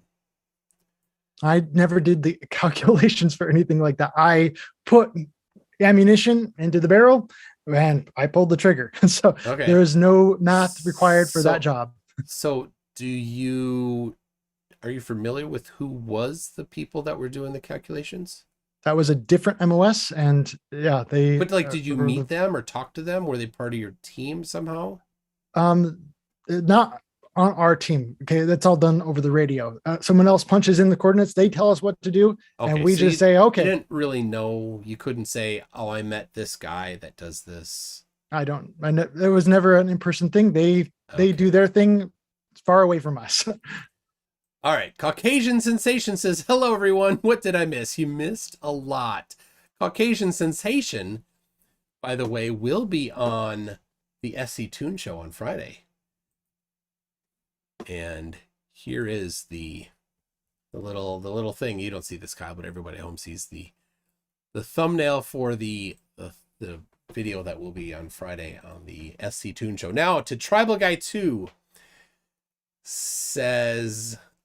Kyle, as an optometrist, I can tell you that a firmament would not cause horizontal refraction. Okay. Well, I'd love to hear how he explains this in my model without horizontal refraction. That's backwards, Kyle. How is that backwards? Because your model starts with a conclusion. The Earth is flat. That's the step one. No, he's talking about how light through a lens would not cause the light to bend horizontally. Okay. But my replication where I took light and shined it through a lens and got it to bend horizontally, I don't know how he can describe that without. So was that like the acrylic? Yeah. The acrylic lens. Outside you had air. Yes. And on the inside of the dome you had acrylic. Yes. Okay. Now, the index of refraction of air is very slightly over 1.0. Yes. And the index of refraction of acrylic is 1.5 to 2.2, depending on the material. Okay. The air that we are in right now, up as far as we can explore, is air, which has an index of refraction of 1.0, about slightly more than that. If the dome is causing refraction, then your model says that then the dome has an index of refraction of more than 1.0, maybe 1.5 or 2.0. It's the opposite of the physical model that you showed light through. I'm going to have to see this like in picture in order for me to really understand what you're talking about, because I'm kind of like looking at the model and I'm thinking about how I'm watching the circle on the or it's more of an oval, on the ground. And yeah, so that's telling me it's not reaching the entire thing. It's only reaching half of it. You And completely sometimes it's missed my reaching more point. than half of it. You completely Okay, missed my I point. did. My I did. point is that the index of refraction on the inside of your physical model was 1.5. And on the Okay. outside of your physical model was about 1.0. But here, where we actually live, the index of refraction of the air around us is slightly more than 1.0. That's a different number. Why are you saying that the refraction of, or why are you saying it's different here on Earth, but it would be different on the other side of a firmament? And then I haven't even claimed that there is air there. I don't really know. Let me draw. There is air on the inside if there is a firmament. Okay. Why would it be different? Air on the inside of, right? Here's the real world on the inside where the air is 1.0 about. Okay. Okay, it's slightly higher. And then outside is more than. So let's just I'll just write more than. Okay, that this is your claim of how the dome works, right? Because we're breathing this air. We're living in this air that has an index of refraction of about 1. Okay. And then outside that area where the dome is, it has an index of refraction of more than 1.0. If refraction Wait, are you putting us constant, inside the firmament here? Yeah. Okay, the firmament, we're not inside the firmament. We're in a dome underneath the firmament. Yeah, essentially, or a petri dish. I don't really know if we are in a dome underneath the firmament. Okay, I don't make that claim. I always describe it as we're like in a petri dish under the firmament. Okay, that's what I'm drawing here, right? That there's somewhere, and I don't know if it's one layer thick or if the entirety of it. But the point is that let's say it's 1.5. I'm just going to write 1.5, and I know that it's not less than 1.0 because there's no such thing as refraction. Index of refraction of less than 1.0. The bare minimum is no refraction is 1.0. That's the definition. Okay. So now your physical model. I'm not done. Your physical model that you used, this one here, I'll write it. You had air on the outside, right, with an index of refraction of about 1.0, and then on the inside had an index of refraction of 1.5 to 1 or 2.2. That's the index of refraction of acrylic or glass, depending on the material. It's the opposite. You have nearly 1 on the outside here and a high refraction here. And on this one, you have high refraction on the outside and about 1 on the inside. You see how it's the opposite. Your physical model that you use to model the analog for the what you say the actual Earth is the opposite. The indexes of refraction are swapped. All right, you've kind of lost me on your point here because I'm trying to understand what you've drawn out here. So you've got air on the outside of the firmament, you've got the acrylic of the firmament, and then there's a third one, which is the air that we breathe in, which is the air on our side of the firmament.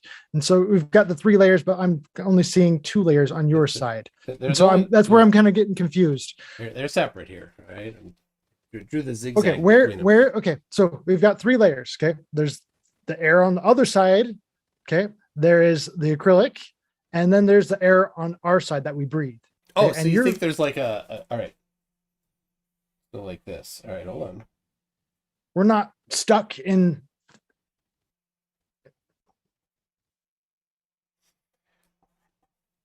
So this is what you say it is right here.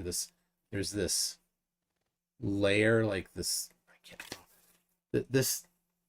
That's what you think it is in reality? It's a little closer, but not quite there yet because it's not showing the firmament on top of a petri dish. Okay. Well, here's the petri dish.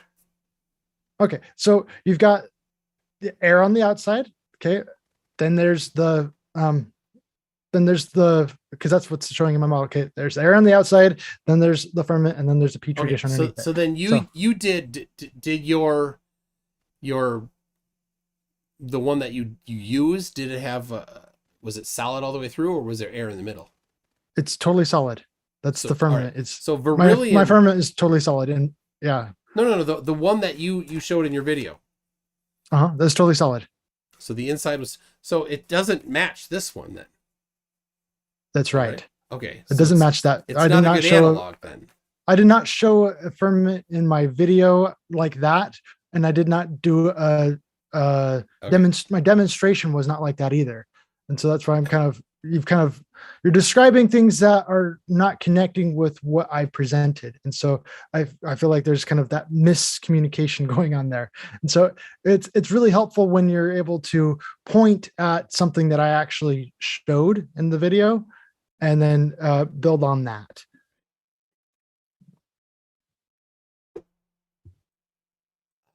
Yes. Okay. Well, I don't study the optics. All right, let me see. Let me make sure I got everything. Earth is life. So all the are the artillery manuals incorrect when they talk about accounting for the rotation of the Earth in tables H and I?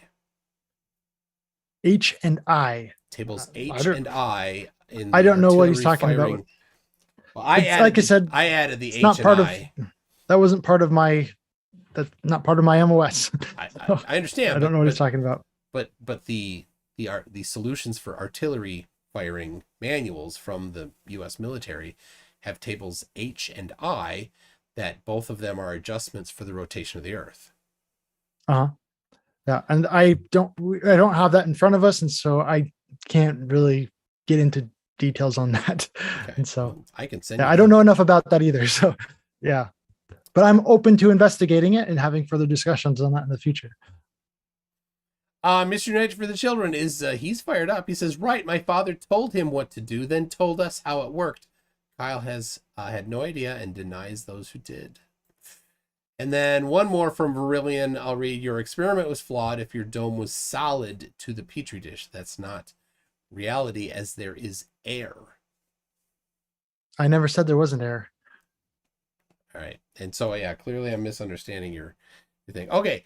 I think we need to wrap it. It's been 3 hours, 15 minutes. 3 hours. Well, I've enjoyed talking to you though. I think it's been a great conversation, and I think there's a lot we have to offer each other. And so that's something I would like to, I've got a debate coming up with Mr. Sensible sometime pretty soon. Exactly what, I forgot what we're talking about. I offered to host it on the SC Tuned show channel. But I really look forward to it, because we're going to be it's going to be a tug of war over common ground. It's the major focus is on trying to persuade each other using common ground. And that's ideal for me. It's just, tickles me pink. And I'm really, really excited about that. And I would love to do something like that with you too. Just talk about something and try to pull on common ground. One better. Okay. Neriel, who is a Jew and is a native Hebrew speaker, said he would love to debate you on biblical cosmology on the SC Tune channel. I would love to just talk to anyone about the Bible. Any excuse to study the Bible is a good excuse in my home. And I would love to find out what his biblical views are in general. Yeah, that just makes me really happy. All right. Okay. Well, thank you, Kyle. I put your channel link in the description if anybody's interested. Okay. Don't close the connection here before I talk to you and we say the final bye. But okay. All right, hold on a second. What is the shape of the bottom of the dome? Is it flat like a solid dome, or is it dome shaped, or is it something else? I think that might clear it up. The bottom of the dome, I have not ever found the edges of where the bottom of the dome meets the earth, so I can't really give you a precise answer on that. On the analog that you used. Oh, and the analog. Well, in the analog, I didn't have the Petri dish in the actual experiment, because I understand that there's it'd be really, really thin, and I'm not aware of any Petri dishes that are quite to that scale. But I would like to expand on this in the future. That's one of the things that really interests me is to get different sized petri dishes and compare the results. You didn't that. really answer the question. I'm trying to. I'm really trying to. The analog that you had, what was its shape? Was it a dome with a flat bottom, or was it It's a dome with a flat bottom. Okay, there we go. That's all. Yeah. That's all. Okay. Thank you very much. Everybody else will see you on Friday for the big SC Tune show first debate. All right. Bye. Okay. Thank you.